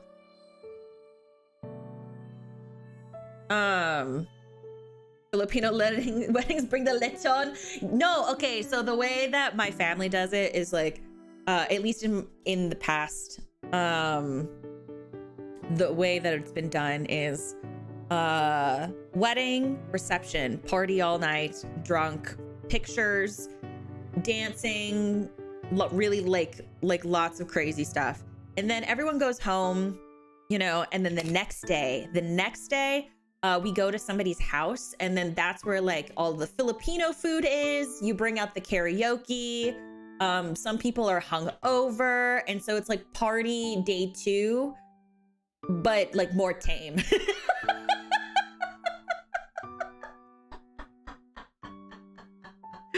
And then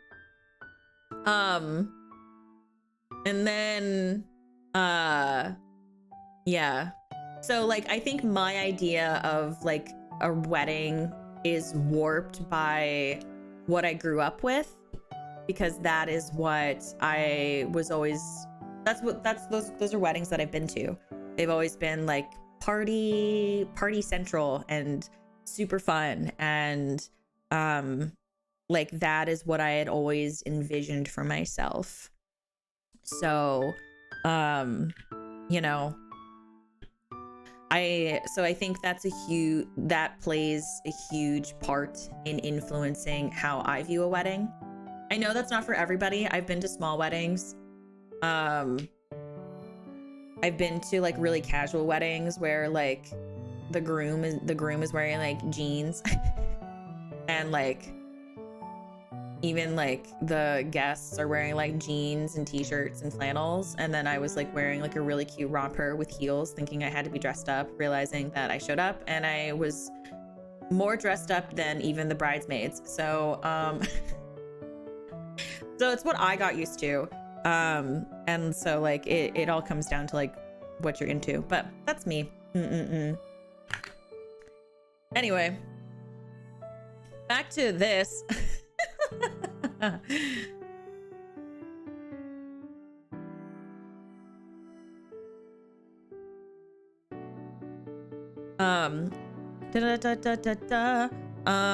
Okay, so last night we were discussing some things about the wedding and in topic of our financial plan for once we are married, which is where the argument started because I asked him when I would be added onto the deed for the house.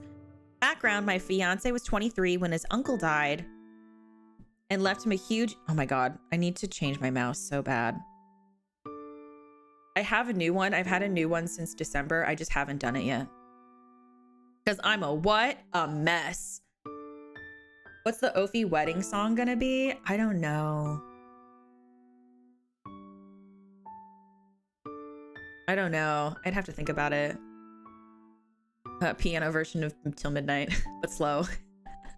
I moved to my fiance. Oh wait, when my fiance was 23, his uncle died and left him a huge inheritance, which was basically has him set up for life, especially since he doesn't like super flashy things and only really spends money on his hobbies. And for the first 2 years after he struggled to date because he was always worried the girl he was dating was using him. Aw, sweet boy. I moved in with my fiance a year into our relationship, and he has never charged me for any bills and only expects me to pay for luxury items I want. 9 months ago, me and my fiance had a discussion in which he asked me if I wanted to stop working because I worked as a teacher, and he could tell that my work wasn't making me happy, which he was right. We came to the agreement that I would stop working on and some ground rules. The ground rules include that he would give me allowance every month and that he expected me to not just sit at home all day on my phone because he wants me to find hobbies and passions because we both don't want children. I was totally on board with the rules, and quitting really helped my mental health. So when I brought up having my name added to the house deed, he got really quiet. He told me that he didn't feel comfortable adding my name to the deed as the house has been fully paid off by him and before we had even met, and he felt that he is the one responsible for all the payments. This made me upset because I thought he was trying to say that I was using him and we are getting married, so I thought that the house would become ours. He told me that things would become ours, but this was the first house he ever bought and that he wanted to keep something for himself. He told me that if we decided to change houses or have one built, which we have discussed before, that he would have both of our names put on the deed. Wait. Well, that's different. Okay, sorry. This made me more upset because if he's willing to do it on the next possible house, I can do it for our current house. We got into an argument and I left to go to my sister's apartment and texted my friend about the situation. And she told me that I was being an asshole and overreacting, but I don't see it that way, and I think he should be willing to put my name on the deed. Am I overreacting and throwing away a good relationship, or is he being an asshole by not seeing my side?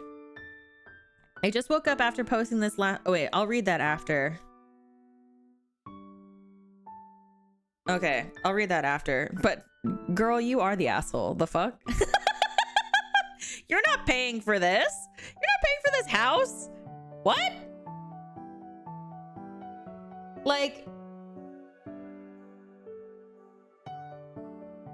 Like she didn't have to pay bills. She's getting an allowance. I guess I can kind of see where she's coming from. Like she's not focused she's not focused on the financial part of it. She sees it more as like, this is something that is romantic. This is like us.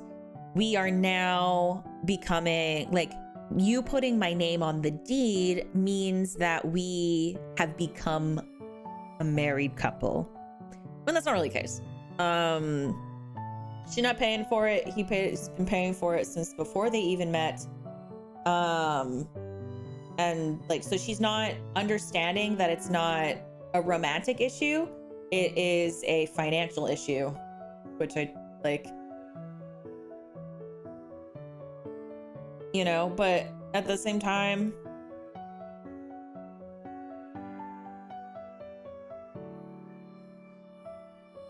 like, girl, it's okay. I guess to me, it's like,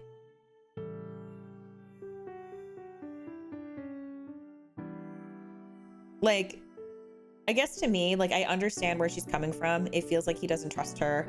It doesn't, she's going off what it feels like and not going off the logistics of it. And I think that's where the disconnect is.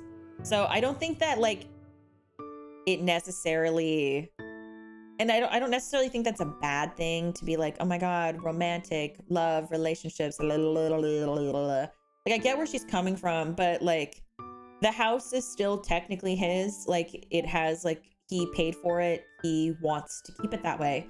And I don't think that there's a huge issue with, like, living there and then, like, waiting for the next house. He's gonna put your name on the next one. Who cares? So, like, I don't know. Like, girl, if you want your name on that deed, you better start paying them bills. But he's definitely looking at it more logistically, like more, or not logistically, more like logically. And then she's looking at it more emotionally. And that's where the disconnect is happening. It's mainly, they just have to talk about it more. So that way, like, he can see what she's talking about. She can see what he's talking about. And that way they can realize that they're not communicating well. I do this. I try to be a fairly logical person, but I'm actually really emotional. Like, what's it called? Like, if I see something emotionally, but someone is seeing it logically, I have a tendency to get, like, really upset and, like, really overdramatic, but that's not a shock. So, like, yeah, it's just like a logical, it's like logical versus emotional, and they just need to talk about it. Of you being emotional? No, I know, right? Me being emotional? Oh my god. Why would I ever be emotional about anything? I can't believe this. Oh, goodness gracious. I'm gonna put this over here so I can see better. I know, me, dramatic. I can't believe that I would ever be thought of as that way. Wow. Oh my god.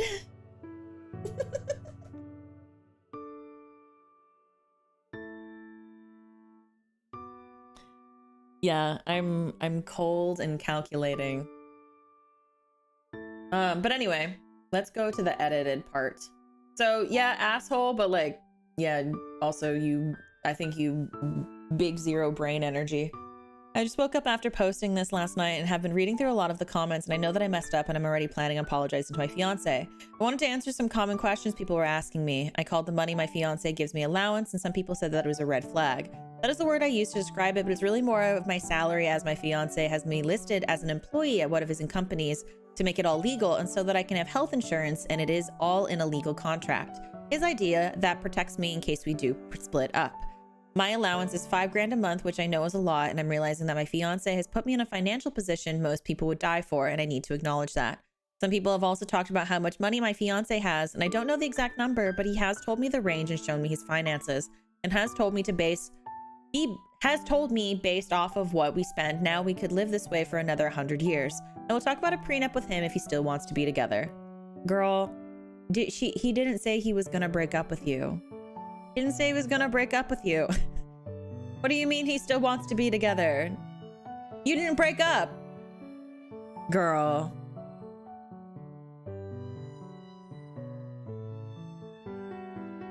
Anyway. Go on. Go forward. Go on. Man. Anyway, next. Next.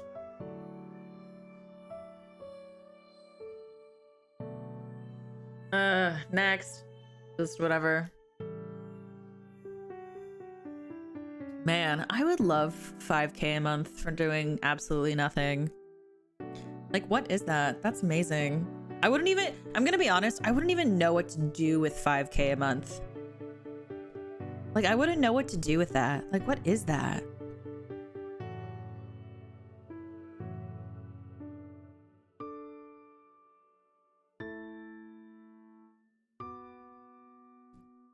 Wouldn't, no, like that's like a lot of Taco Bell. I don't know what I'd do with $5,000 a month. Like, I'm so used to like being fairly frugal, so I really don't know what I would do with $5,000. I'd pay my bills.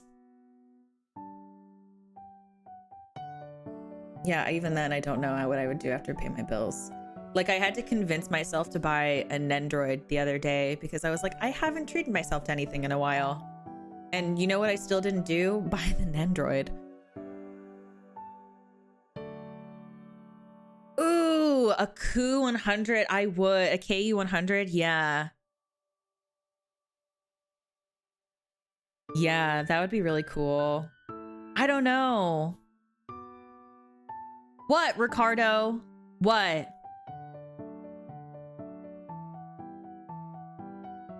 I don't know. I feel like if I got $5,000 a month.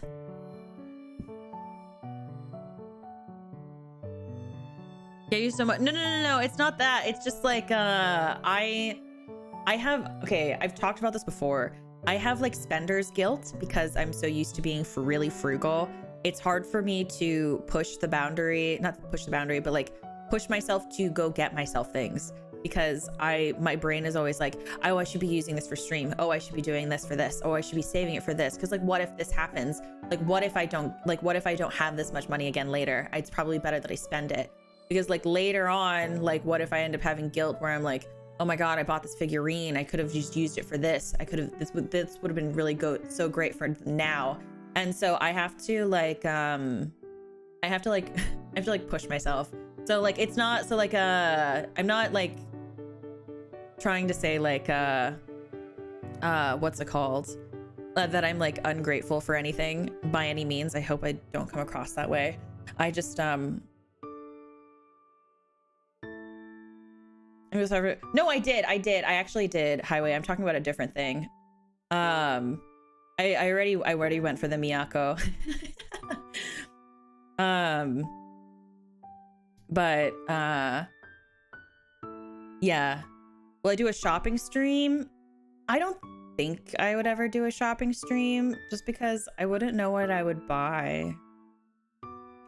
I'm really bad at buying myself things. Like my sister gets mad at me because I always tend to do things for other people over myself. Like one time my sister and I went shopping and my sister and I, we went out of the country and we went, we were going shopping and she was like, get yourself something while we're here. And I kept buying my friends things and I kept doing that. And then she was like, Ophi, we are not leaving this shopping center until you buy yourself at least one thing.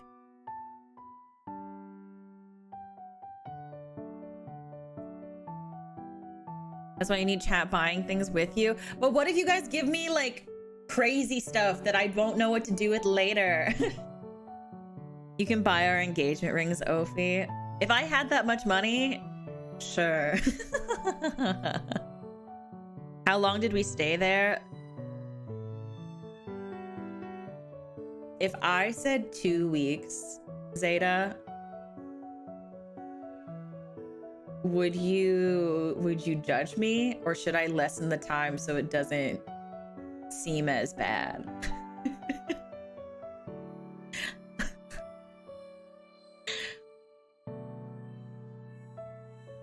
Ooh, Nicholas, I do that too. I have to like trick myself into buying myself fun things to balance it out. Have you seen the Michael? Yes, I have, Tommy. I have. I do watch Michael Reeves videos. So. Anyway, oh my God. Next, am I the asshole post? Oh my God. I had a friend. I think her chat suggested Coyote P. I'm just gonna put that out there. Also, happy 9 months, Liz. Thank you for the green thing. Okay, am I the asshole for wanting a regular date than a double date to the movies? I told my boyfriend that I had wanted a movie date night for my birthday. The movie came out a few days ago and we were expecting to go either today or tomorrow. My boyfriend mentioned to me that our boss basically invited herself and her boyfriend to our movie date night. This is not the first time that I planned something for only us two, and eventually they tag along as well. My boyfriend mentioned that he didn't invite them and that they invited themselves. My response was, you mentioned it to them. I'm not sure why he would mention our date to them, knowing that they always invite themselves as well. He seemed upset at my remark, and I have not been able to talk further about this with him because we are currently at work. We've had double dates before, and truthfully, we haven't had one in a long while, but I don't feel like this outing should have been it. Oh my God, yeah, not the asshole. What the fuck?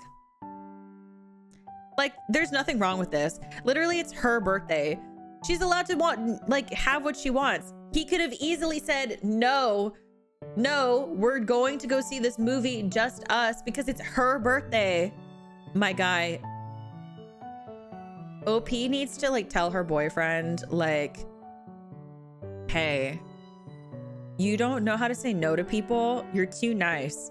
If you don't say no, I'm gonna punch you in the face, or something like that. Something like that. Yeah. So not the asshole.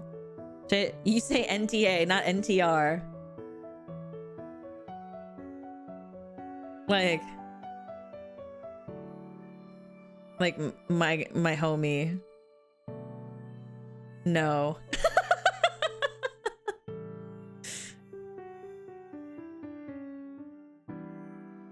Oh God.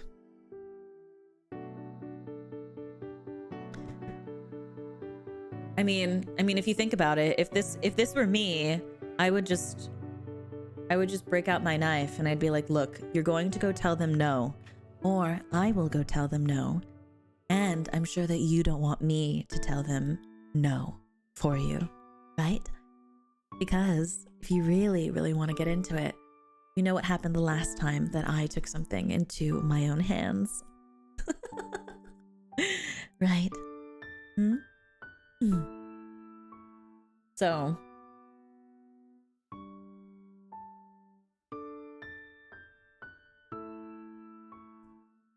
Yeah. Yeah, I mean, like, I don't know. Why are you going to the movies with your boss? I don't know. That's just a me thing, maybe.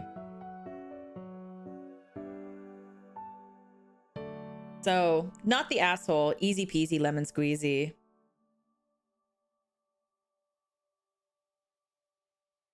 Might feel pressured to agree? No.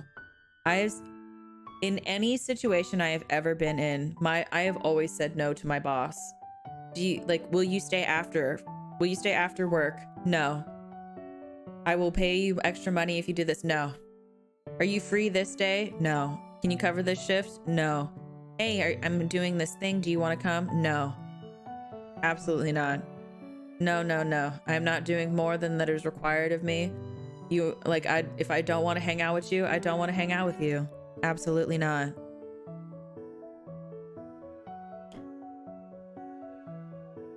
That's different, I think. If your boss buys a whole row of seats for your team, I think that's different. I think that's team building. But no.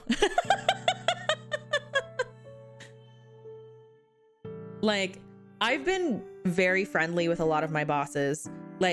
They're just people to me, at least. And I've always been a really hard worker, so I've never had issues with my managers unless they were really shitty managers. Or bosses or something, right? But I'm not gonna go on a double date with them. I don't care how nice of a relationship we have. I'm not about to I'm not going on a double date with you. No. No. Just work in a Japanese office? Yeah, because I'm a streamer.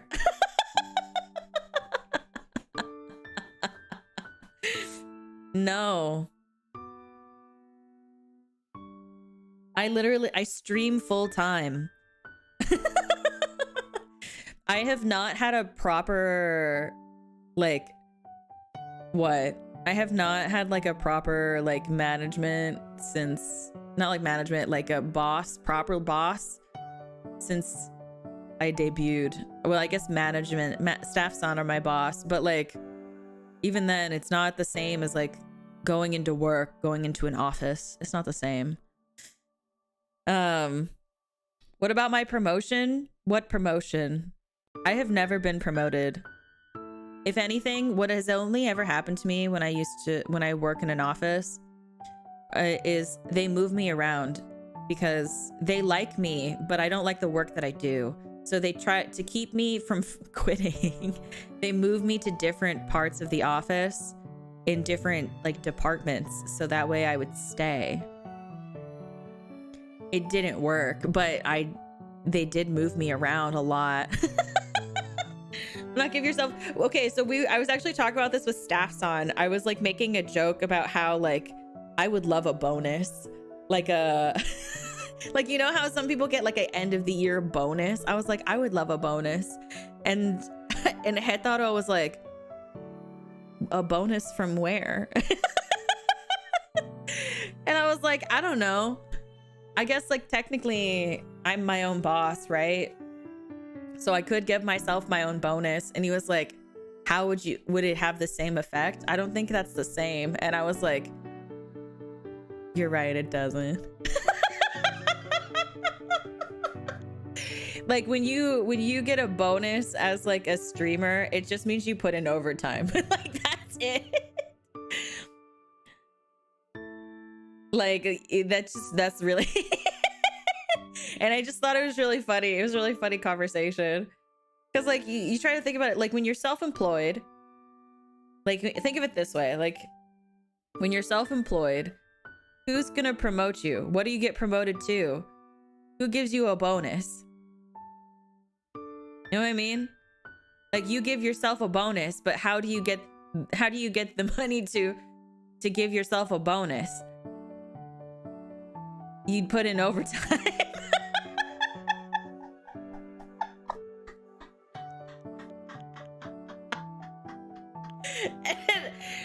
And like, it's just,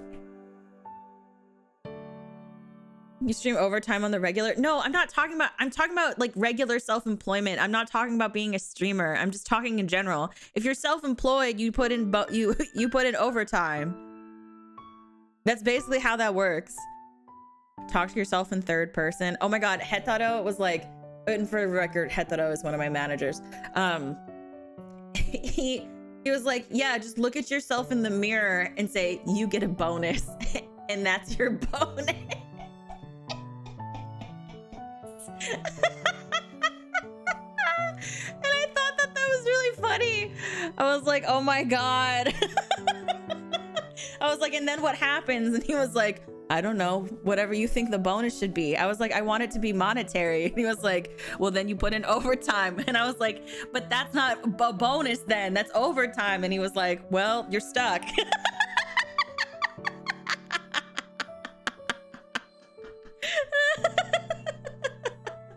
It was just really funny. Oh god.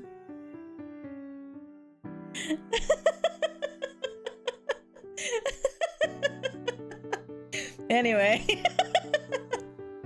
Anyway, this person, not the asshole. Girl, it's your birthday. If you want to go out and not have your boss there, I think that's completely fine. Go tell your boyfriend that they need to go say no. Like, it's obviously had never been an issue before until now because it's also your birthday. So.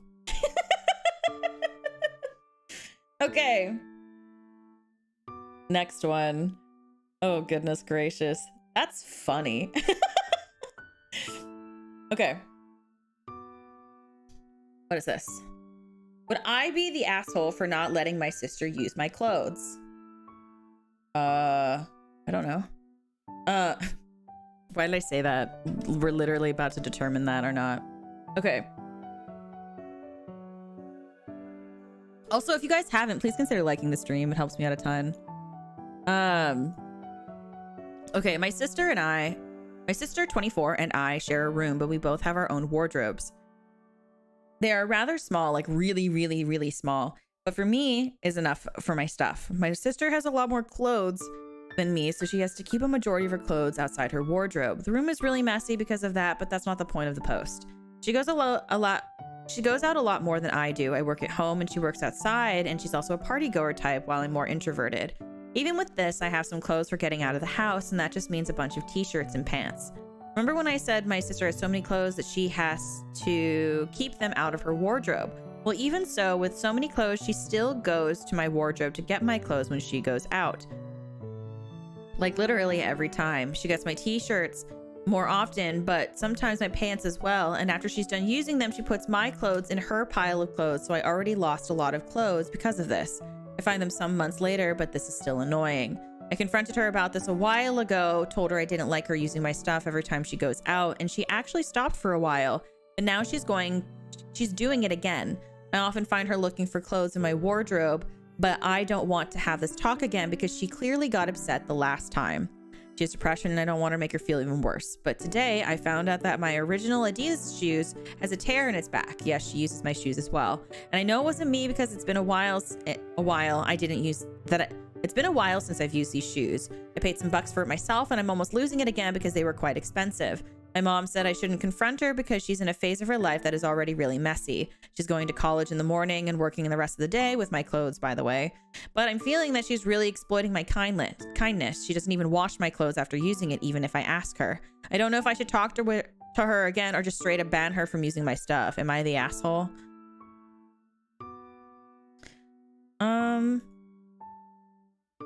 No, I don't think you're the asshole, but I do think like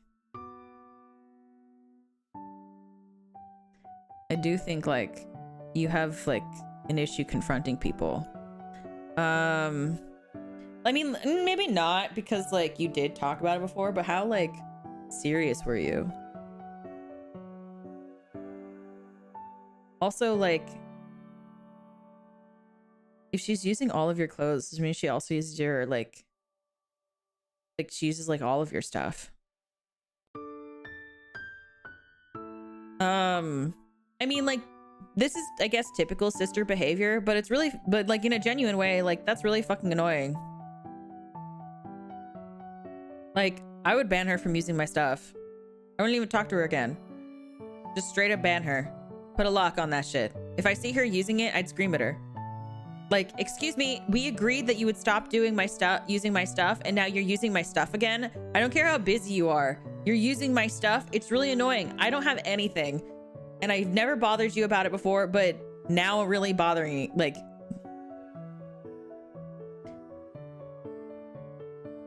Like, girl. Like, she's not washing them. So that leaves you with what clothes? The ones that you're wearing already. And like, how else are you supposed to like get anything? Like, how else you're supposed to do anything, you know? So it's like, I think a huge part of it for me is just like,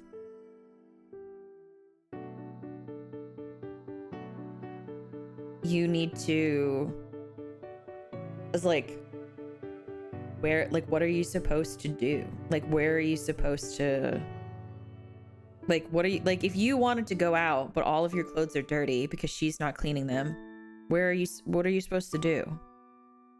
Honestly, I think it's kind of just gross. And just, like, not hygienic.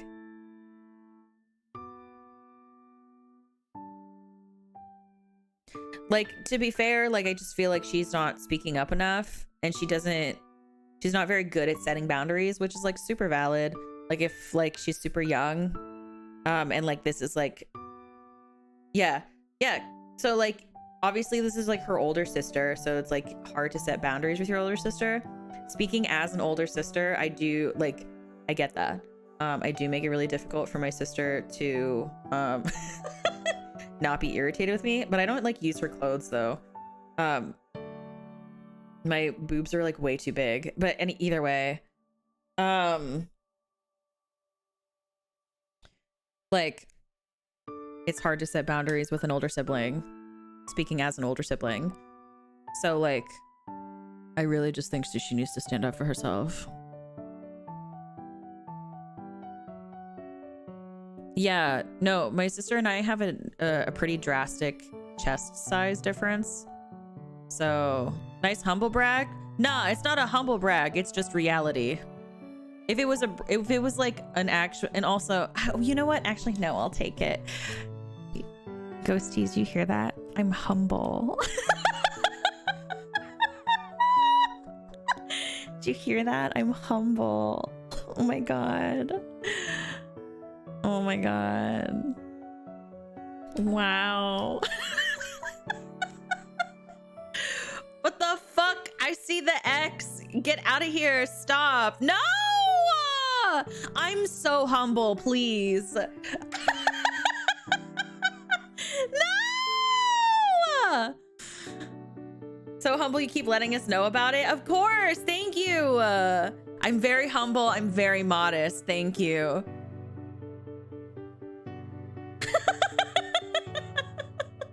What do you mean? Why are we putting X? Absolutely not. I'm beautiful and I'm amazing, and I can passively talk about how large my chest is. I totally can, just very passively.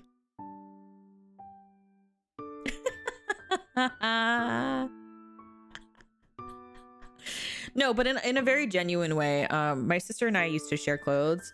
Like if I couldn't find something to wear, or if she couldn't find something to wear. But the thing is, like, we do have a drastic difference in chest size. There's nothing wrong, by the way, if you have a smaller chest. I just have a large chest. Because boobs are boobs. Just like speaking in all reality. And there is a drastic size difference, which makes it difficult for us to share clothes. Show me how big it is. You can literally see how large my chest is on screen. I don't think that I'm able to show you any other way other than like what you can see. Can you not see my chest on screen?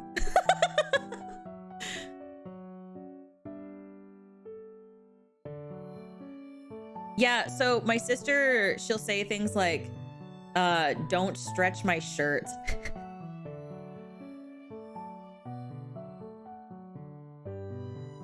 They might be angling for a booba crush. Yeah, you never know. Here, see? Wow. But yeah, she's always like, Ophi, be careful putting that on. And I'm always like, why? What's wrong? And she's like, you'll stretch my shirt.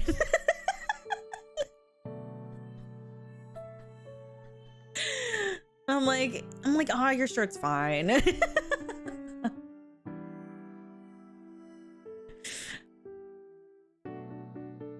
can't see without the SpongeBob hand. I don't have the SpongeBob hand anymore. I just have my hand. See, this is a booba and this is a booba. This is a ghosty. This is a booba. This is a booba. This is a ghosty. This is a booba booba. Ghosty chat.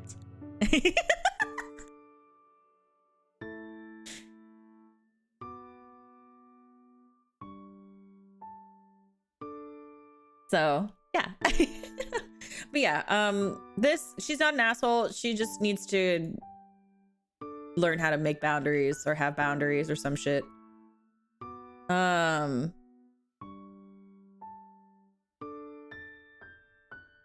Okay. This one's also another one. Shout out to Brooksy. Oh, everyone sucks. Ooh, everyone sucks. Let me see this. Let me see this one. Are you guys ready for the next one? I'm short-sighted, so I can't see well. Hold on, I got this. I got this. This is not Ricardo. I'm so sorry. Here, I'll put you back. Ricardo, I need you to speak words. I can't find you. Hodo, Lawrence, Liz.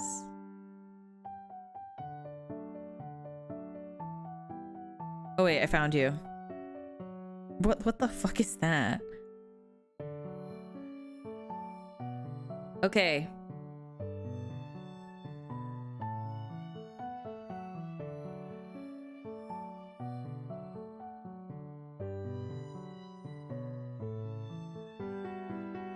Oh my god, I'm trying to pick up Ricardo. Here, can you see them now?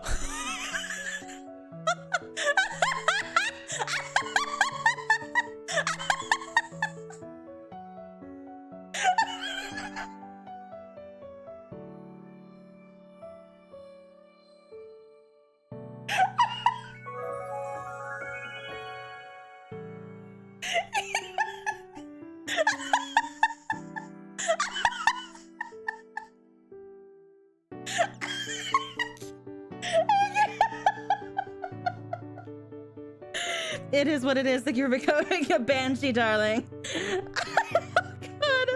Oh god, I'm crying. It startled me so much. Oh god.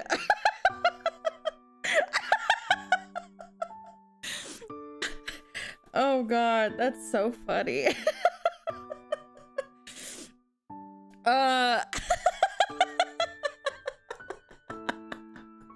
Oh god. Oh god. Anyway, let me read this one. My friends A and S and I hang out regularly. For some context, the topic of dating gets brought up frequently when we hang out. I hate it when they talk about dating. They both have boyfriends and I don't, and they're not nice about it either. They constantly say things about me not having a boyfriend. Things like, maybe you'll be happier if you had a boyfriend. Oh, gross. Or I bet one of your birthday wishes is getting a boyfriend. Oh, gross. What the fuck? Don't say that to people. These comments make me upset. It makes me feel like I'm never good with anyone. Not to mention every time I show interest in a guy, they will ask a million questions about him. They're judgy about any guy I mention or nitpick things about things I say about the guys I'm into. Okay. Enough context, back to the story. In November, I met R. R was sweet and gentle. He was everything I wanted in a guy, but he wasn't cute to A and S. They said he was ugly and fat. I will admit R isn't the best looking guy, but he's handsome in my heart. And looks don't matter. I know R has a good heart. I told him they were rude and judgmental of someone they had never met. They got annoyed and defended themselves by saying, well, we aren't wrong. I told them it doesn't matter if the guy I like isn't up to their standards. It only matters if that he treats me well and that I feel safe around him. They said I was unreasonable and to dump him and to find someone cuter. I snapped and said, you can't talk about my love life when I hate both of your boyfriends. They were both silent and S scoffed. How could you say that? I explained that their boyfriends are just looks and have no personality. They both got defenses and started defending themselves. I just sat there annoyed and pissed off. All I was thinking was the fact that they were both hypocritical. They often say that they would never judge anyone I liked or dated. But when I was finally step up and state my judgment, they freak out and say I'm a bitch. I texted R about it and he said that I was in the right to stand up for myself, but it's my fault for saying something so cruel. I blame myself for saying their boyfriends have personality. I felt like I should have kept my mouth shut instead. Am I the asshole? I mean, I don't think that you have to like tell them that they have no personality. I mean, like you can think that, like, I mean, if you think they have no personality, I think you have the right to think that. I do think it sucks that your friends suck. This one sounds fake to you, does it? This seems like a regular conversation that I've also personally had. I don't know. I don't think you're an asshole. I think you took it too far. Yeah, I agree. I took it too far. But like, it just, like, I don't know, like, if you think their boyfriends suck, then you can, I mean, okay, I'm gonna be honest. She didn't have to say that their boyfriends have no personality. But like, if you're gonna say something rude, at least own up to it. That's my thing. If you're gonna say something rude or have like a rude opinion, at least own up to it. Be like, yeah, I'm being a bitch and I think that your boyfriend sucks. Like to me, if like, because the thing is, if they're just gonna talk mad shit about her boyfriend all the time, I feel like she's allowed to at least throw a jab. You know what I mean? Just, I don't think she's an asshole. I think that she's like, she was over emotional, like not over emotional, but like I think she was emotional and upset because the two people that she's friends with didn't support her when she needed it. And like, I mean, like, I'm not saying that you should be mean to people if you like own up to it, right? I'm not saying that you should be mean to people, but if you're gonna say something shitty, just be like, yeah, I did say something shitty. That's how I feel about it.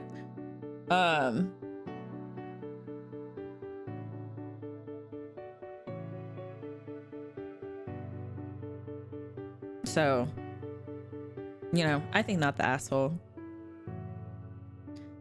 She could have just said that they were being superficial and stuff and just ended their friendship. Yeah, she could have. But honestly, I would have said that. I would have said the same thing. I would have probably been like, you can't say shit to me. I hate your boyfriends. And they would have been like, and like, they were like, what? And I'd be like, yeah, I hate both of them. I think they both suck. And, I mean, they're not for me, but I think they suck. I like 200% would have said that. I know myself, and I'm pretty sure that I've actually said that to people before. Now that I think about it, I'm like, you're allowed to date who you want to, but I think your boyfriend sucks. I'm pretty sure I've said that to people. Like, I'm not dating him. That's you. Hi, Yutsai. How are you, darling? Honestly, like, just get new friends, girl. Because like, I don't know. I've been with like, I've had like lots of like friends, like groups of friends with like a lot of girls in it. And like, you meet a lot of characters. And I mean, like, it's not the end all be all if I dislike your boyfriend. If I think he sucks, I'm gonna tell you that I think he sucks. But like, you know, going to Mexico tomorrow. Oh, I hope you have fun. Hope you have fun, Katie. But yeah, no, I've 200% said something like that to people before. And they're like, excuse me? I'm like, okay, and okay, and what? What are you gonna do about it? It's my opinion. I'm not the one dating them. If you don't think they suck, okay, have fun. That's how I feel about it. Browsing art. Yeah. I just have like a couple posts that like I've been sent. So, you know, hi Joe Franco. Just being absolute and about not having a personality and completely fine with it. Yeah, like there's nothing wrong with it. Genuinely, like there's nothing wrong with it if you know that like you are like literally like your personality is that of a sheet of paper, like then, or like a not even a sheet of paper, like printer paper, just a blank piece of printer paper. If you know that is your personality and you own up to it, I love that for you. So, you know, there's nothing to do with me. Anyway. So no, I do not think you were the asshole. I give you my blessing. Tell them that their boyfriends suck. Do it. I dare you. Okay. Am I the asshole for eating the toppings off of my boyfriend's pizza? Earlier tonight, I ordered Hawaiian pizza with my boyfriend. We've only been dating a month or so it's time. It's the first time I ate pizza with him. We only finished about half and then we went to watch TV. I was still hungry, so I ate off all the toppings off the pizza. When he saw it, he absolutely flipped out. He said that he was saving it for lunch tomorrow, that he had never met anyone who would do anything like this and was just generally upset. I thought he was joking and laughed it off, but it's been a couple of hours and he's still upset. He's talking about how he was looking forward to having the leftover pizza for lunch and how I've ruined his lunch. I offered to buy him another pizza, but he kept saying that it wasn't about that and it just ruined his day. Is he overreacting or am I the asshole?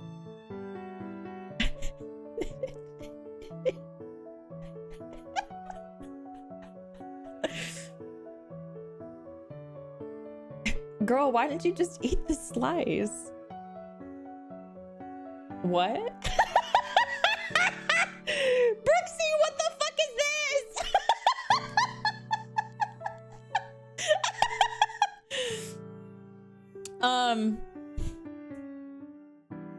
I mean, I think she should have like at least asked, but like, I do think he's overreacting, but I also think that she could have just asked. So I think it's just everyone sucks. Because the thing is, I have also overreacted about something like this. Like let's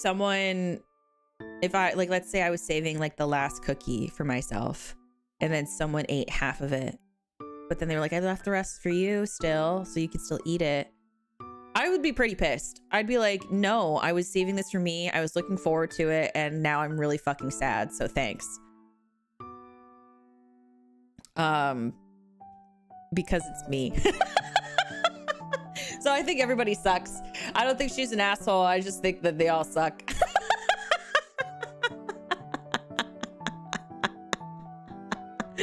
You know what I mean? I want to meme and say she's terrible for her first time. It's just a new thing to find out from him. Yeah, like they've been dating for a month. They'll be okay. Like, yeah, she should have asked. It's a learning experience. She could have asked and then maybe he needs to like go take a chill pill, but like they'll be okay. If they break up, cool. It literally, they were dating for a second. She just ate just the toppings. Who does that?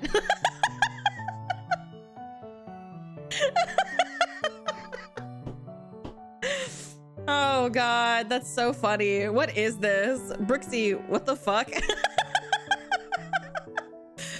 I should say that Brooksy's been helping me find Am I the Asshole posts. Oh God, what is this? I found content. What do you mean? This was so random. Why does it have so many upvotes? It's just pizza. Oh my God. Oh God. It's like those people who squeeze toothpaste from the middle of the tube. I guess it kind of is. I don't do that because it stresses me out, but yeah. Okay.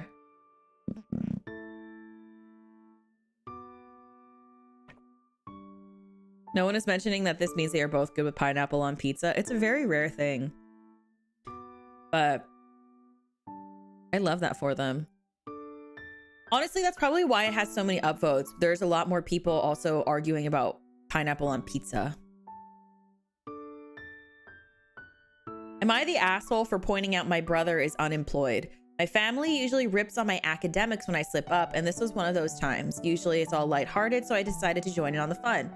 My older brother's out of work right now, and he was flaming me, and I responded with, "You are unemployed right now, so I don't know why you're talking." I was obviously joking. He has done a lot for me, and I appreciate him. The next morning, I was getting flamed for saying that by the others in my family, even though I was always getting flamed for not getting 100s in school. I apologized to my brother as I felt guilty, so am I the asshole?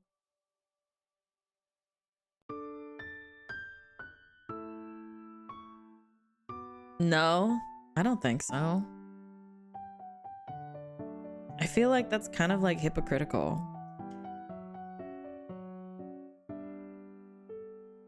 Like, they're like, based on this, it just kind of seems like they're in different places, obviously. But like, I think the biggest thing is like, does it upset the brother? Does the brother care?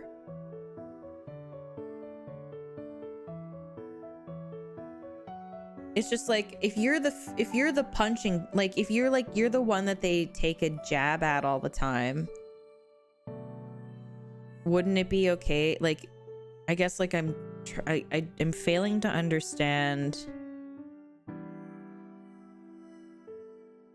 like, why you can't also joke about other people, I guess.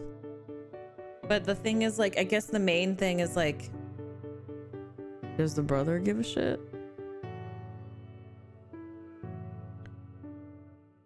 The upset of the brother? No, it didn't. It doesn't even say that the brother was upset though. It upset the family.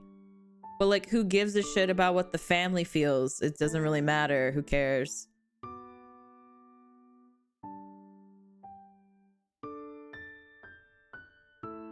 So like, to me, like, yeah, like, it sucks that he's unemployed, but it's also like, some people can joke about it, some people can't.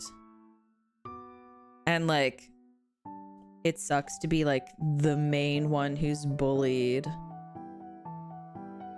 you know? Like, especially in a family situation, like, that's shitty. And like, just like, for me, because it doesn't say anything about the brother being upset, I'm under the assumption the brother's not upset. Because it's saying others getting flamed by others in my family. So that means people that weren't the brother were the ones getting upset. So who cares, I guess. I don't know.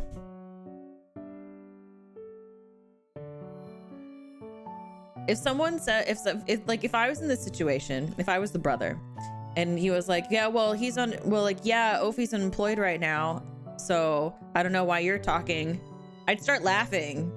I don't know. It feels like the family sucks. That's my take. I can't even say if someone's the asshole or not, just because it's just like, it seems like the family sucks. I don't know. Like, I'd start laughing if someone made that joke to me. Like, if my younger brother was like, yeah, Ophi, you're unemployed right now, so I don't know why you're talking, I'd start laughing and I'd be like, yeah, so you don't want to end up like me, so you better get those fucking grades fixed. Like, I don't know. Like, I mean, obviously I don't know why the brother is unemployed, but like, I don't know. If it's all in good fun, who cares? But like, it depends. I don't know. So everyone sucks. That's my take.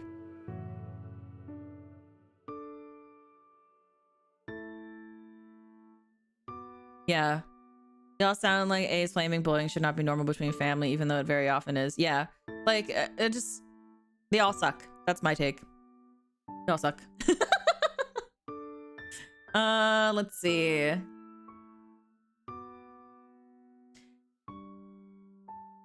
Oh wait, we did that one already.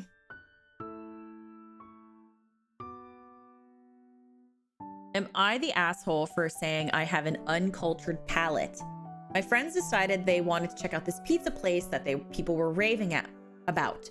Apparently, they make their own dough. Whoa. Hold up. Apparently, they make their own dough, grow their own tomatoes, garlic, and so on. Essentially, organic pizza.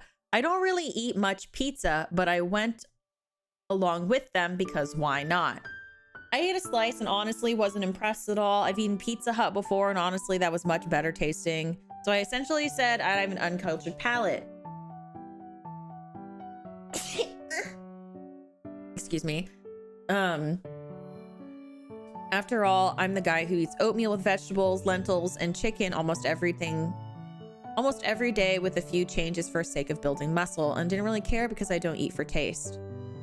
One of my friends said calling enjoying Pizza Hut over organic pizza uncultured is snobby and makes me the asshole, but I don't really think it's that deep at all. Am I the asshole? Yeah, it was a sneeze.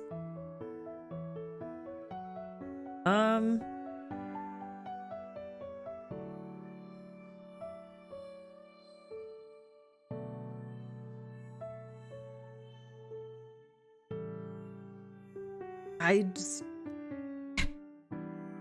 don't know. It's pizza. I don't think you're the asshole. I mean, like, if you think Pizza Hut is better than organic pizza, yeah, I think that makes sense because it's got processed shit in it. But like, who cares?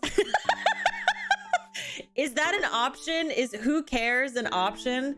Which, by the way, if you guys haven't, please consider liking this stream. It helps me out a ton.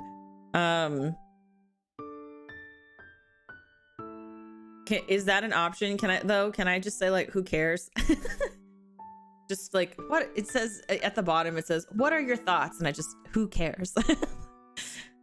Yeah, just who gives a shit? It's just pizza. Some people eat pizza. Some people don't want pizza. Like,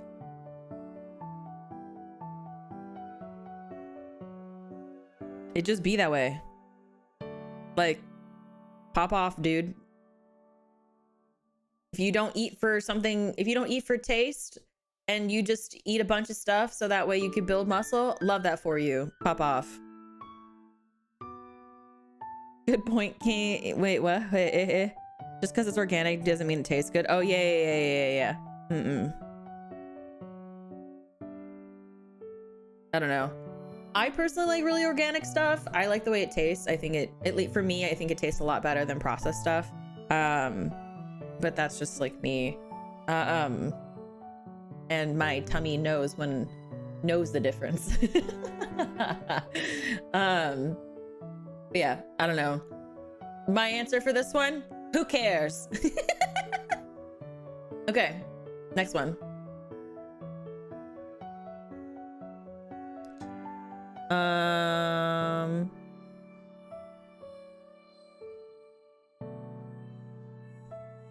Okay, am I the asshole for kicking my roommate's friend out of the apartment?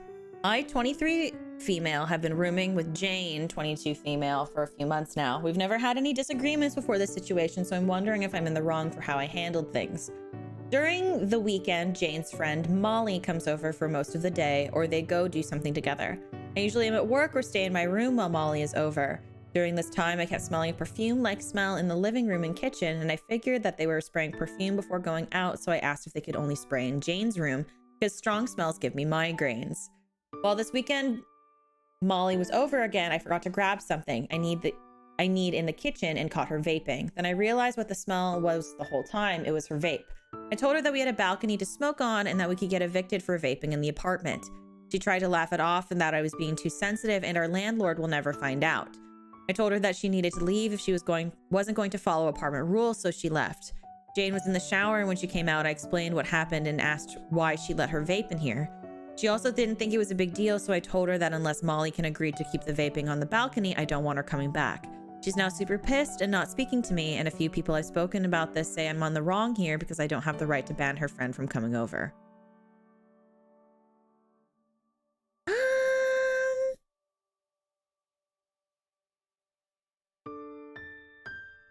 I mean, like, I don't think you're the asshole. You both live there. Like, she also gets migraines from strong smells. Like, I also understand like the issue of like the landlord getting upset and like especially like you know, she had already mentioned previously that strong smells give her migraines. Like if like, because like if one rule is broken, they could both get kicked out of living there, and and then they would have nowhere to go. So I don't think that, I think Molly is the asshole for not respecting the rules and just being like, but I can vape here. And like I don't see what the problem is just going to go vape on a balcony. I don't think there's an issue with that. Just go vape on the balcony. Like you can go outside for 2 seconds and go do that. So it's like, I don't know. To me, Molly is the asshole, personally. Also, like, I don't understand the logic about like where she's the asshole here. OP, I mean. I don't know. I just don't think it's a big request. Like I just don't think it's like a big thing, you know? So I don't think it's like detrimental, I guess. But yeah, I don't know. I think Molly's the asshole. Anyone who vapes is used to being asked to go outside. It shouldn't be an issue. Yeah, I don't think I don't know. I don't think it's like a huge issue, at least to me. So no, I don't think OP is the asshole. I think Molly is the asshole, and I think Jane is the asshole. So are you ready for the next one? Because it's about flipping off a kid, Brooksy. Okay, everybody get ready for the next one. Because there's 2 more. So it's this one and then there's 1 more. Maybe. Okay, am I the asshole for flipping off a kid? I was driving down a narrow road earlier today and some guy tried to overtake me and several other cars dangerously. It's hard to explain, but due to the poor road conditions and his poor timing when choosing to overtake multiple cars, I inadvertently cut him off. I didn't see him in the mirrors due to the conditions of the road and because of how far back he was when he started overtaking, and caused him to slam on the brakes. I'm fairly confident that he fucked up, not me. Anyway, I look in my rearview mirror and the dude is gesturing and evidently swearing at me. Next to him in the passenger seat was a kid of around 12 years old or so, who, seemingly inspired by the driver's ranting, flipped me off. I don't know why I did it, and it was rather immature, but I flipped my middle finger back through the mirror. The rather stunned looks on the kids' and driver's faces was quite satisfying. Anyway, my partner was in the car with me. While they agreed that the driver was a dick, he said I shouldn't have flipped off the kid and that I was being an asshole for doing so. But as far as I'm concerned, if someone's old enough to use the gesture on someone, they're old enough to get it back. So am I the asshole? No!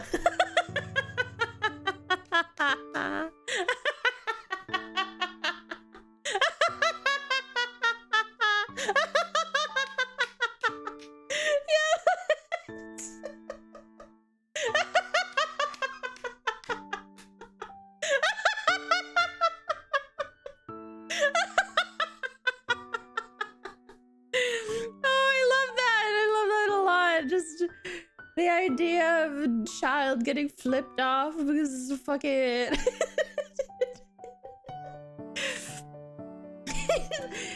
The kid will live. The kid, like if the I share a similar sentiment. Like if the kid's old enough to use it, and he needs, like the kid needs to learn what that shit means. If you flip off somebody, you're gonna get that shit back. So to me, this is oh God, my eyes are watering. To me, this is a great lesson of like talk shit, get hit. Like the kid will learn. You're gonna talk shit. You're gonna get fucking hit. And at least it was the bird.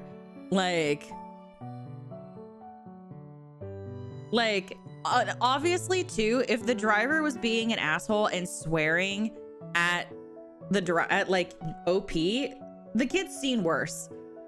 Like the kid will be okay. Just idea of like this driver being so accustomed to acting like an absolute asshole that the kid is also an asshole, and that when it finally gets served back to them, like they're like, oh, like it's so like and it's just the middle finger. The kid will be okay. Yeah, this is definitely like the mantra of like fuck around and find out, talk shit, get hit. Like that is the whole thing. This is a good one. This one's really fucking funny. Yeah, definitely not the asshole. At least not to me. I don't think this person's the asshole. You guys think this guy's the asshole? Yeah, instant karma. Exactly. Exactly. You know? The boy is scarred for life. He'll be talking about this with his therapist for years. Honestly, I think the driver that was driving the kid should be more traumatizing than whatever that than OP.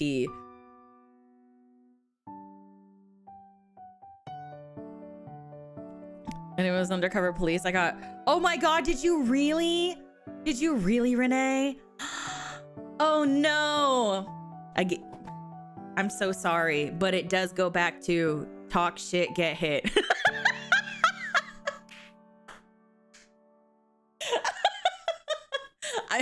I'm so sorry, but that is the definition of talk shit, get hit.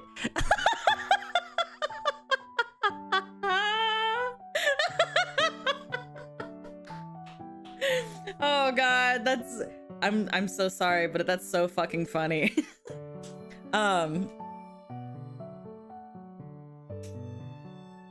So, but yeah, not the asshole.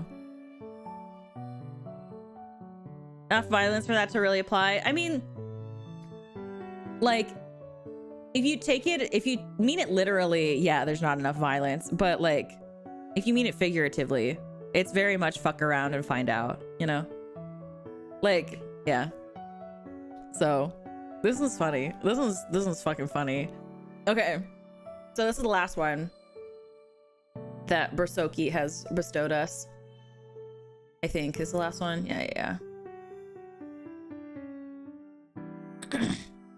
Okay.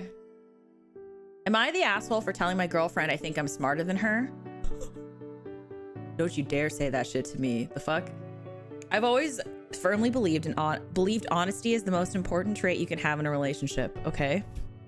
If you're honest, things will work out for the best, okay?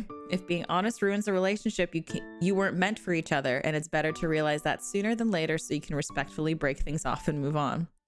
Okay.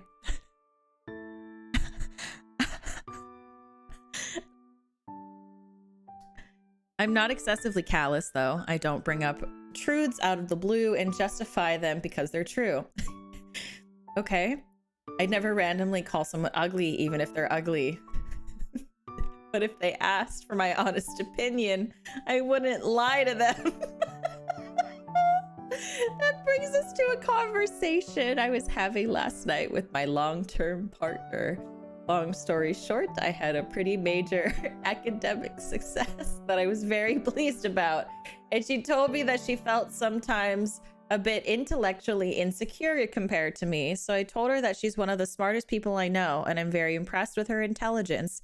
And there's also endless other areas where I'm useless and she's incredibly gifted and talented. Unfortunately, she then straight up asked whether I thought I was smarter than her. I tried a bit of a dodge by telling her that there were a lot of different types of intelligences and it's really a broad range, but that non-answer didn't seem to justify her. So when she asked or satisfy her, so when she asked again, I told her yes. Obviously, she didn't react great and left in a big huff, and she's been a bit distant since then. I've never lied to her and I'm not going to start, but it's left me wondering, am I the asshole?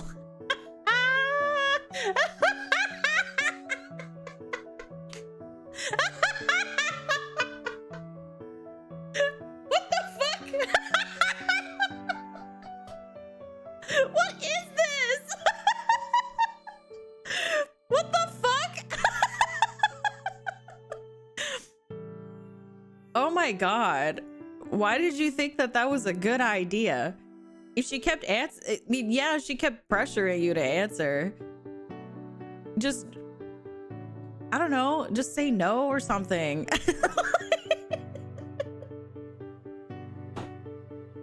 I don't know. I don't think he's an asshole, but I just think this is so stupid. I just think this is so silly.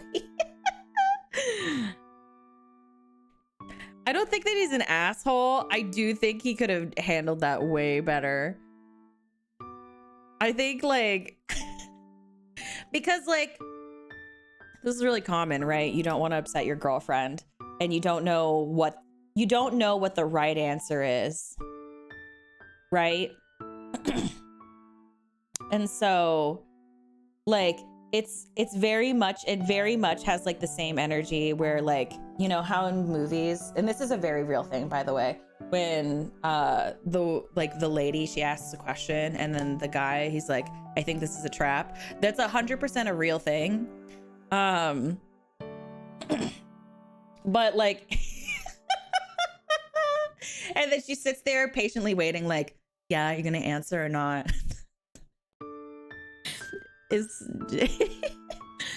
But he really could have just handled that better. Like she's the one who pushed for it, so I don't think that makes him an asshole. And like I don't think that like being dishonest is like, oh, like, you know, I think that like lying is awful too, but like it means she wanted a real answer. She didn't want the bullshit answer, so she should have known what she was gonna get. She should have been prepared for the yes or the no. And she has to be like, okay, I'm going to be upset no matter what. It's a trap. It's literally a trap question. But like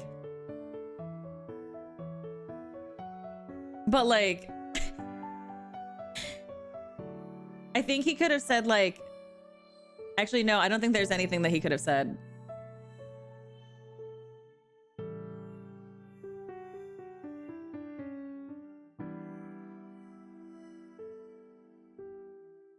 And this just feels like a trap. It just feels like a trap question.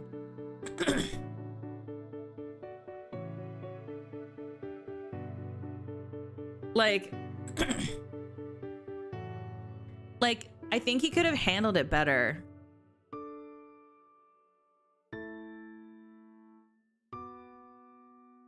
Like, I think he could have said something like, yeah, like he could have like tried to make it sexy, like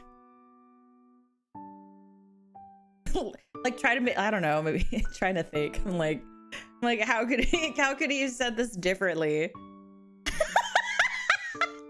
Look, all I'm saying is if I ask a question like this, I know it's a trap question.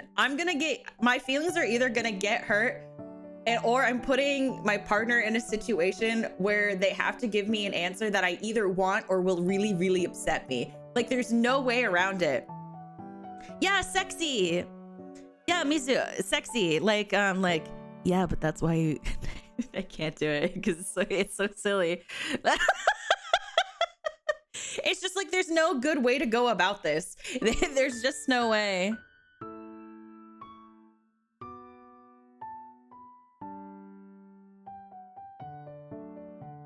First thing you think about, because like what if it was like a dominating situation where they're like like, yeah, but that's why you think I'm hot, isn't it?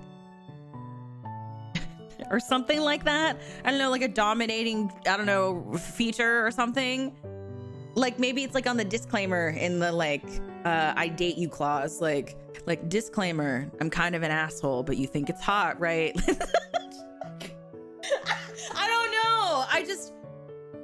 It's just there's no good answer. Like it's not that because the thing is, look, let's read it, right? It says that he thinks that, like, he says that she is one of the smartest people he knows. And he's always impressed with her and her intelligence. And even in areas that he is useless, she's incredibly gifted and talented. He obviously likes her. And he obviously, like, thinks the world of her. But, like, so, like, he doesn't think that she's, like, inept or like academically incapable, right? But he does think that he like is smarter than her. So like, but there's just no way around it. It's like He played himself. She played herself. They both played themselves.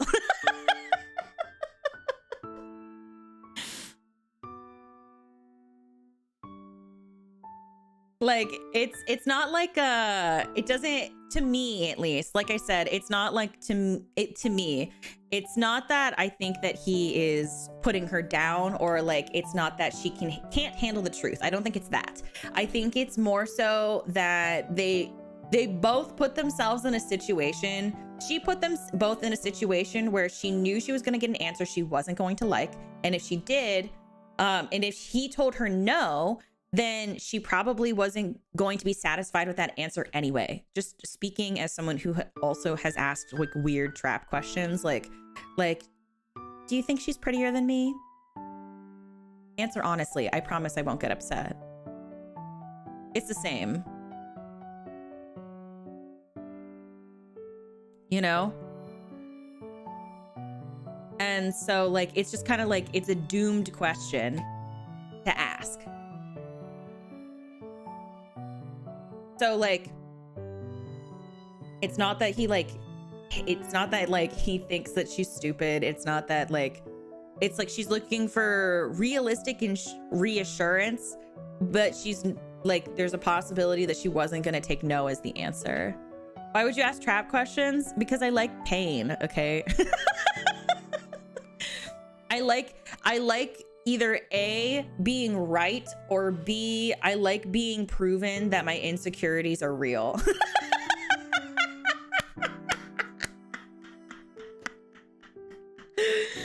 So like, you know, but I think like, I don't think that I've ever met anybody in who's ever been in a relationship that hasn't done that to their partner. So like, I don't know. To me, this is like they played themselves. Or looking for an excuse. Yeah, no, like when you ask the trap question, and I'm speaking this as like a person who like has genuinely asked people like, do you think she's prettier than me? Be honest. I won't get upset. Or like, would you love me if I still did this?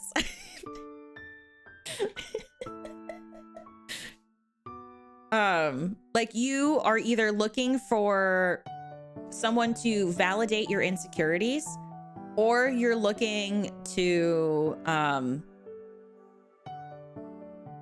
no, I just think you're looking to validate your insecurities.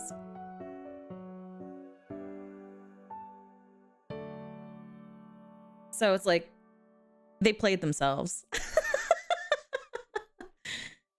Would you love me if I was a worm? Yeah, like, and the thing is too, I think like, you know, you are aware of the question that you ask when you ask that kind of question. And I'm not saying like that's like she's at fault. Like, I'm not saying that there's any fault here. I just like the situation is funny as shit because they played themselves. Like, I think they both played themselves. Like, I think she played herself by asking the question, and then he played himself by saying yes, like my guy.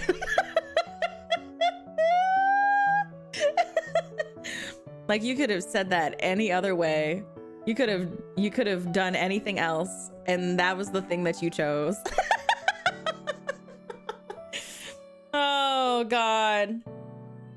So, oh man, that's funny. Oh God. Would have just, no, but that's the thing. I don't know her personally, but like there's also a huge chance that if you lied, she would have been like, you're lying, and then left. So like, you know, like there's no winning.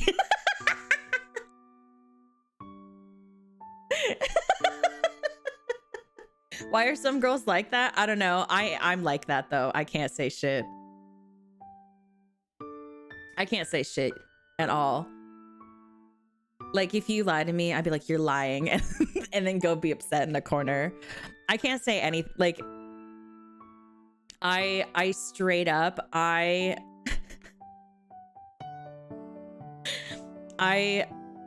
This is why I tell you guys all the time, I'm so much better single. Because I am so obnoxious. I'm so obnoxious. And I if you hear clinking in the background, it's because I've been playing with the ghosty coin the whole stream. Why do you do that to yourself? I don't know. I don't have answers for you. I'm really over dramatic. If no one's discovered that just yet, I'm really clingy. I'm really over dramatic.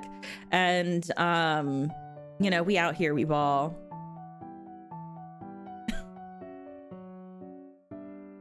So,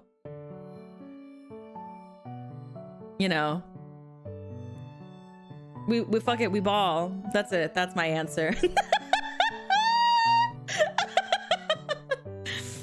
Like, I'm not gonna pretend that I don't ask these questions. You know what I mean? That'd be very silly of me. But in the end, if I'm like, in a very like non-joking way, I don't think that he's intentionally an asshole. I do think that he should have not said that, but I do think that he was also in a scenario where he like where she was gonna get upset either way. And of course, like, maybe that's not the case. I don't know who she is, but like, if they are in a long-term relationship, they will talk it out later and things will be okay. They'll be fine. You know? Like, it's the same thing if someone dates me and they said, "Do you think you're hotter than me?" And I will say yes. It's the same thing. I will say yes. And I will not apologize for it. You know what I mean? Because it's a trick question. It's a trick question because it's true.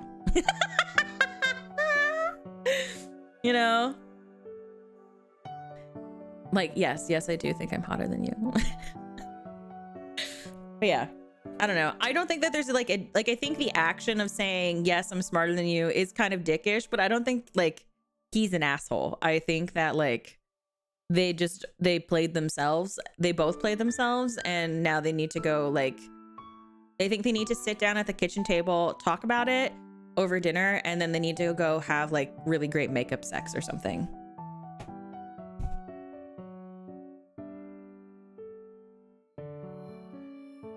You know what I mean? So, yeah. I love that for them, the question marks. Yeah. They just need to go have like great makeup sex or something, if that's what they're into. Or like, I don't know, go watch a really bonding movie of Old Yeller. Yeah, like he tried to evade the question. He just his what is it called? What do people say? The Riz. That's what it is. That. Yeah. I hate that. I'm never saying that again. The just like this charisma stat was real low. I know. I was trying to be cool for a second. And it didn't work, and I ended up hating it, so. No, I will not make you say Riz, don't worry. No, I don't like, no. So, it just wasn't done very charismatically, and it wasn't handled with the care that it needed, in my personal opinion. Anyway.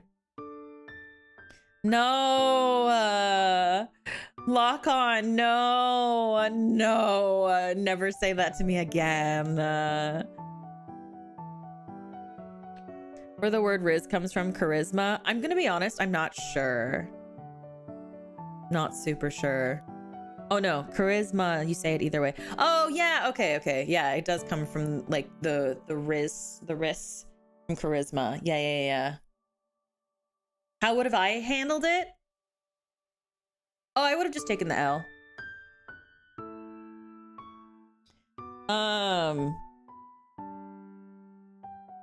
Like, if I was in his situation and she didn't seem satisfied with my answer, I would have been like, I probably, if I thought that I was like smarter, but like I would probably have to explain.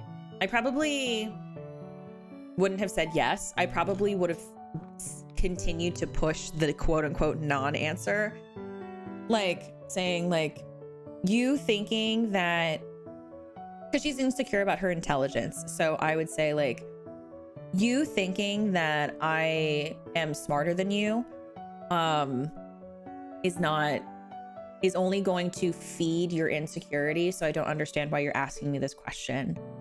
And then if she says like, so you do think you're smarter than me, I would say, and then I would probably say, I think in some areas, yes, but I think also at the same time, you are also smarter than me in some areas. Like, I still stand by the fact that,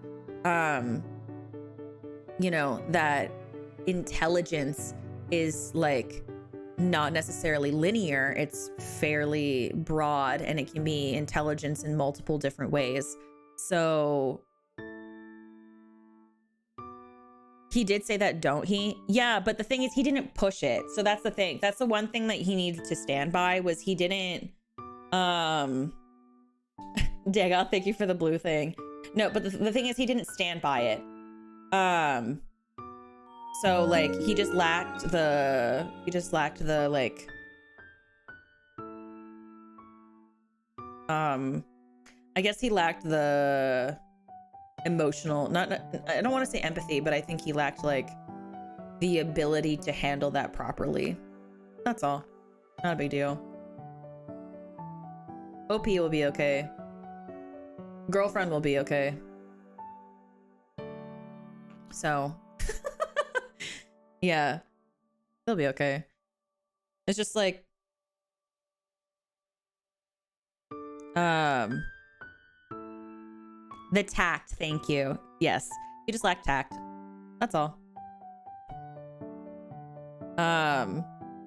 Just lacked tact. There was no tact. Like the non-answer wasn't satisfactory and he didn't stick to his guns. I think that's the choice that he should have made personally. I would have pushed the non-intelligence harder, not non-intelligence, the non-answer harder, and how intelligence is different ways, and then use buzzwords to like inform that I am also intelligent and she is also intelligent. So, but like, I mean, I do agree with that statement though. Like,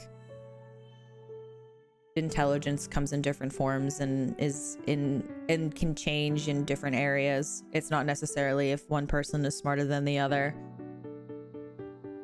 Like, big whoop-de-doo. So, anyway. Those are all the Am I the Asshole posts.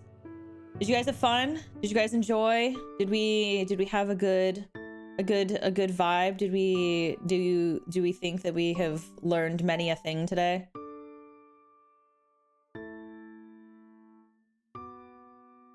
Yeah, so I mean, I still stand by the fact that I think that they played themselves 100%. Like 100%, I think. Yeah, I would do this again. This is fun.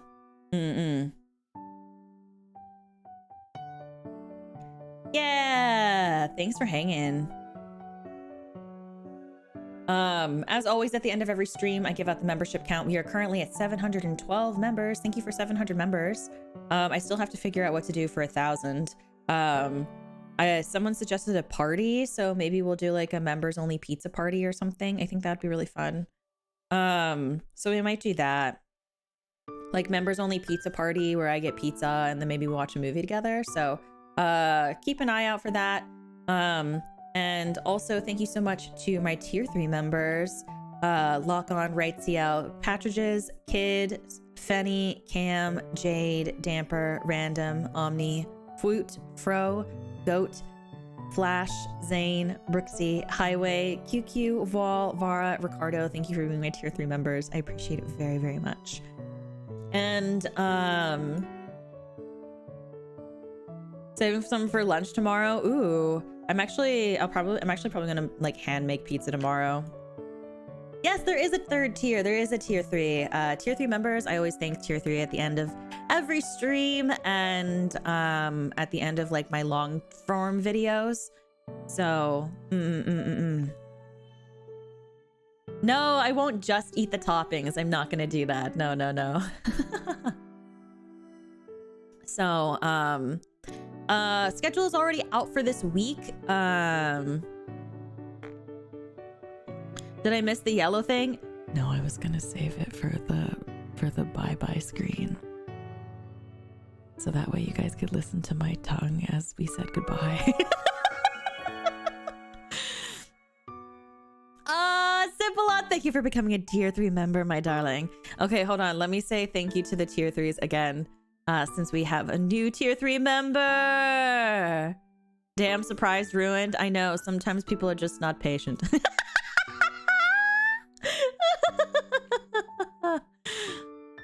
And call me a dumbass so I know you watched it. I got you. I got you, darling.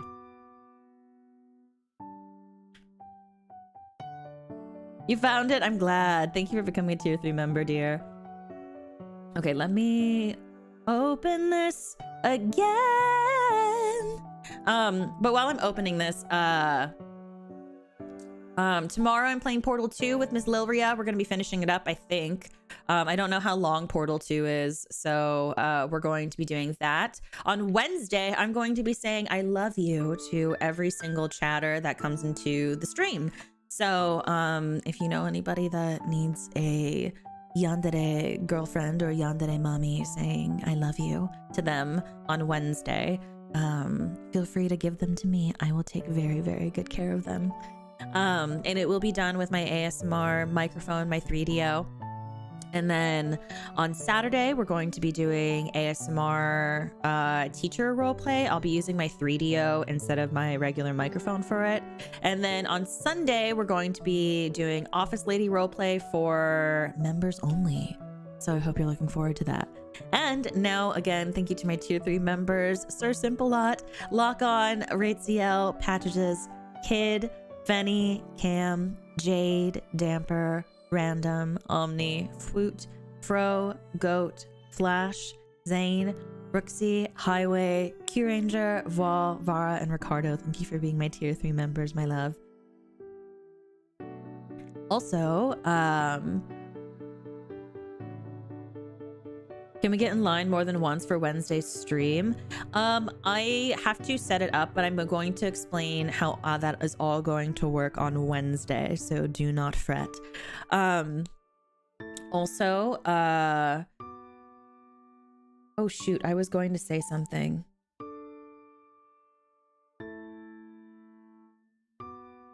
What was I going to say? I don't remember.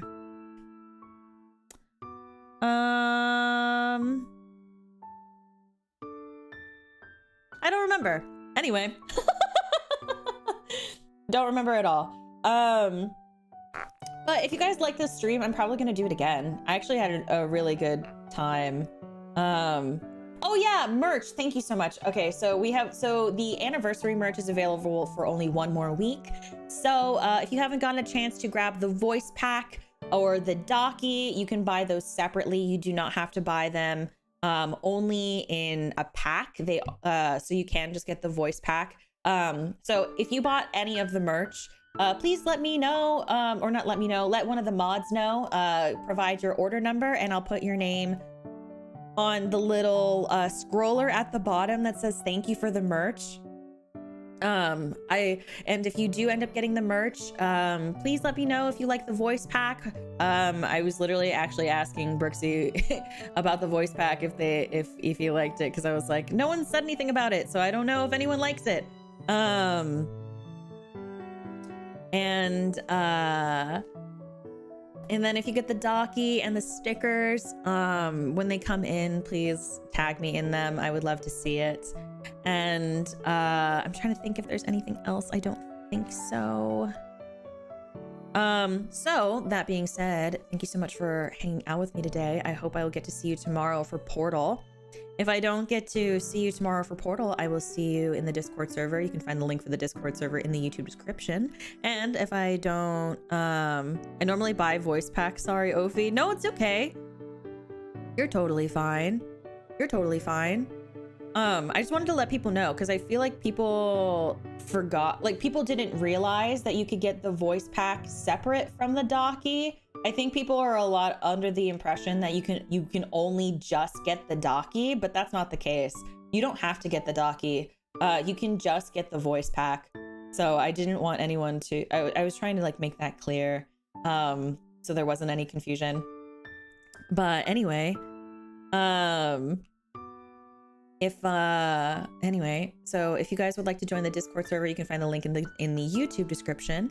And if I don't see you in the Discord server, I'll see you on Twitter. And if I don't see you on Twitter, I'll see you when I see you. VOD gang, everyone, can we say hi to Void gang in the chat, please? If you guys, if you made it this far in the VOD, thank you so much for watching. I really appreciate it. Thank you for letting me be part of your day. Thank you for putting me on in the background while you work, or letting me keep you company while you do things. So I really appreciate that as well. And I hope you enjoyed. I think this is a lot of fun. I think it's a really fun to like talk about. And especially because some of these situations are kind of silly. So yeah. So yeah, everybody, just in general, I want to say thank you all for being so nice to me lately. I feel like this past week, you guys have showered me with so many kind messages, like on and off stream. And I wish that I had more words than just thank you to express how wonderful it is to have everybody. And have this community, but I hope thank you suffices. Also, members, don't forget to check out the members community tab. There is a new wallpaper out for you guys for the month of April. It is Catalyst themed, so it's not going to be just a photo of me. It's going to all be me and my gen mates to celebrate our 1-year anniversary. So but anyway, let's do Ophi, everybody. I love you all. I love you all very, very much.